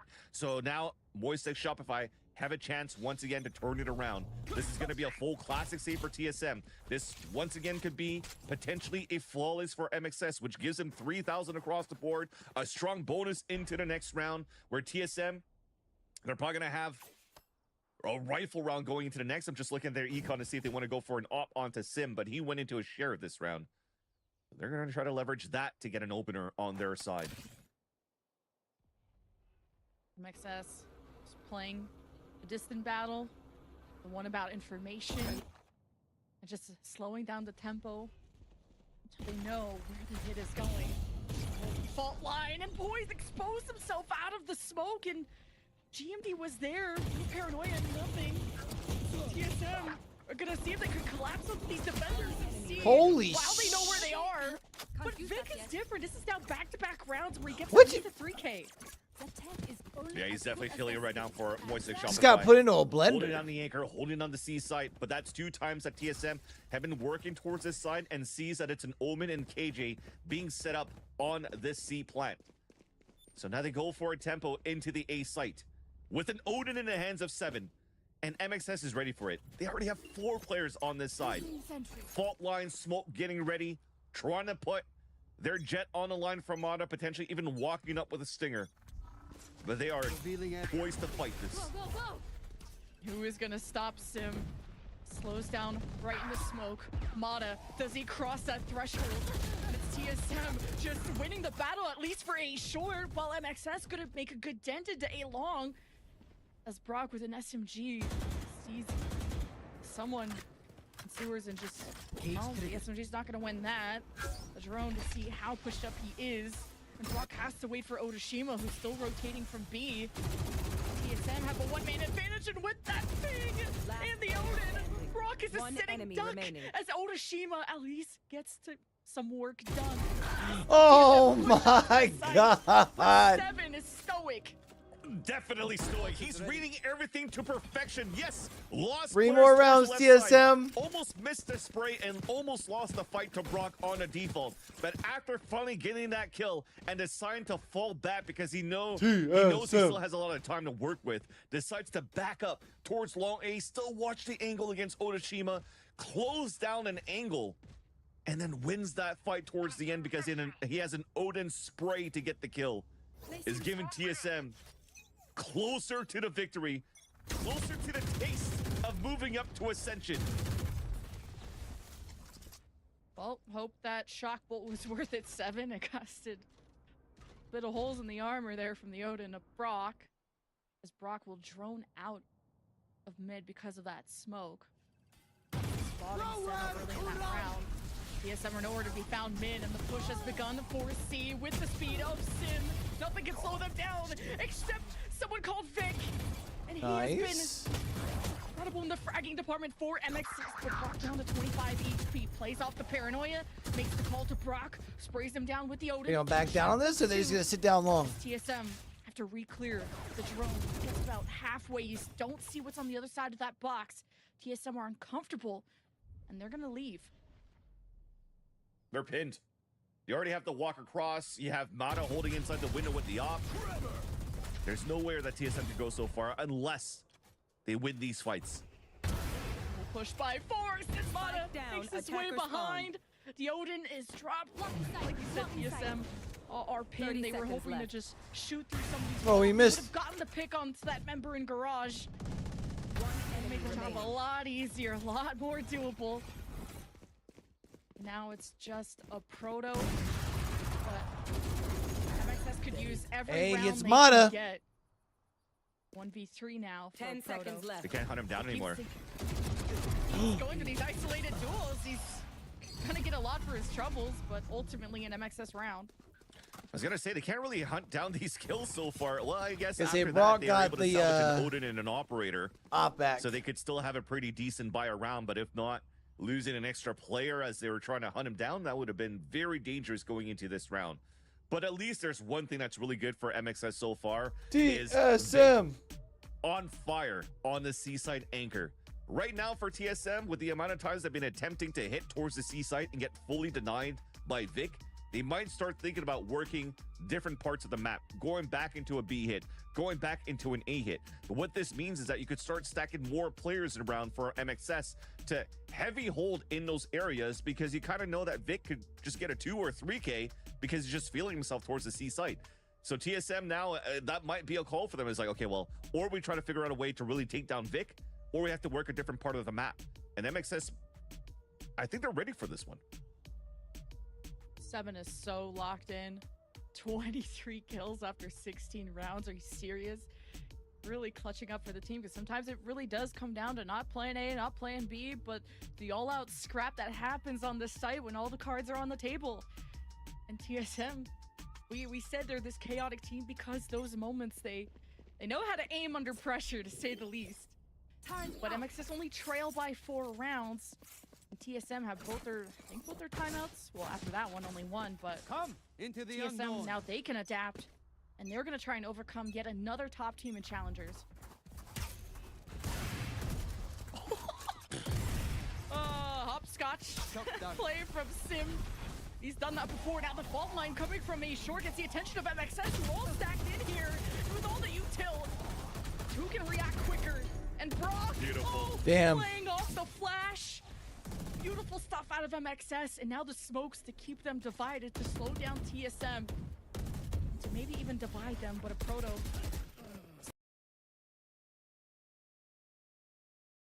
Flawless for MXS. A flawless is huge on top of that for MXS, and TSM, I don't know if they gave their tell a little bit too early to decide to hit the A side that way with a low buy, but that recon dart that was thrown out from Brock got value on what, 4 pings on a top of long A. And that was huge here to allow for the 3 players to really anchor up and set up here for the A side anchor. But TSM going into this round, they are looking to potentially still fight here on a mid-C split. So an interesting call. Mata might be able to swing out with this op. Can he punish one here? MXS realizing just the deadliness of TSM's retakes. If they plant and give up the side, MXS just don't even want to let them set up in the first place. So MXS just with these peaks, especially from Mata, keeping TSM at bay. But now that the smokes are up, you don't know where TSM are, and they could easily re-peak. It's a good start though. because the dash got activated here by Mata, although he didn't use it to dash away. So for TSM, they don't know where the op is at yet. There's still an element of surprise here for MXS, but there's no real, I could try to dash get through a smoke in a pick. So TSM can now leverage the next cycle of initiator utility to try to rework the map. But if they're walking into the door because the op shot never came out, this could be a good opportunity for a pick. It's an important position for Mata to hold, knowing They've all TSM would walked love past to the see door. so much, he'd even put the KJ utility. Nice from a Proto. And you get the neural theft off that. Oh, I was about to say. And now drops the op. Oh, Chimo's gonna be fucked anyways. And they've planned it for B, and they just are not gonna hold inside the site. And this MXS paranoia gets no one. They've cleared, and around this corner is GMD, of all places, paired up with the Proto on the left side, and MXS out in the open. It's over. The spike gets tapped. TSM knows someone is home, but it's Vic. He's so good at harassing TSM. All right, TSM 2 kills away. Close.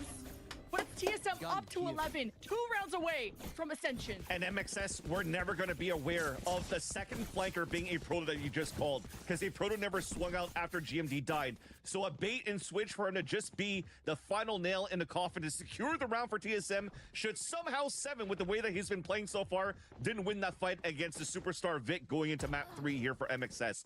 But that swing out from Mata, we talked about no dash available, so you get instantly punished there, and it gives the neural theft again.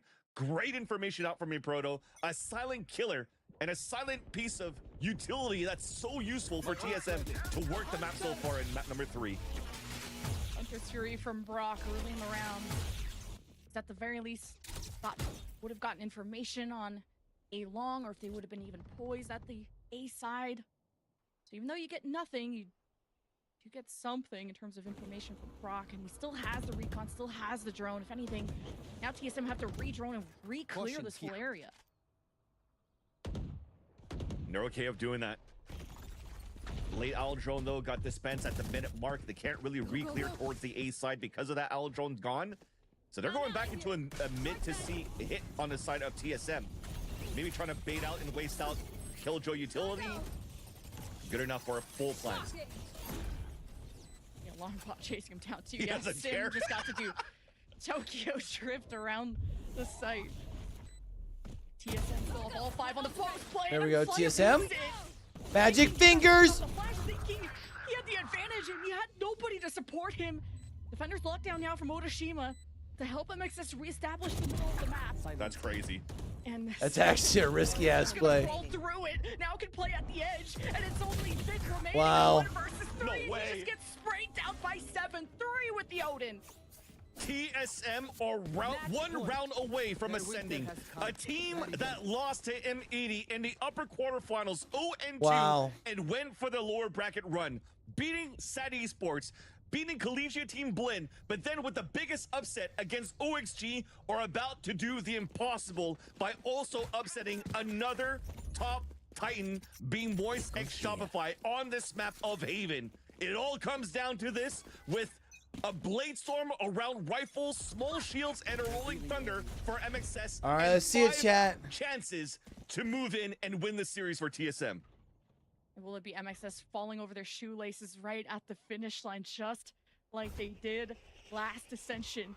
TSM 1 round away, and it all comes down to this. Mata couldn't get a pick. And MXS didn't send more with them, but at least it's a win for Vic. Pushing up through C, catching GMD. No paranoia, no smokes from TSM. Just working on that right side map control. And now realizing there's someone around here, Flya, still has a Rolling Thunder. His life is so important for MXS's chance on the retake. Exactly. He's down to 33. Almost got punished out of that one, and that could have been over right there. MXS room to breathe. Now Rolling Thunder picked up as Poise picks up an orb, and this might now give a chance here for TSM to just lock down util and ults for the pulse plan, especially now that 7 has a Hunter's Fury off this plant. My ult is ready. Sim could go for an early peek. He has the fast lane too if he wants to kind of isolate these duels. All right, could be the last part of the round. 4v4. Our last Rolling round. Thunder, Hunter's Fury, waiting for a sound cue, but it's Flya's Rolling Thunder. Wow. Checks the corner under pressure. Magic fingers. Sim, yet again. And now it's only Wow. Flya, and Sim with the 4K, and they get to ascend. TSM are going to Mexico. Final kills and a 4K Wow. That, but a team together Hey, you know what? Give it up for him, bro. TSM, baby.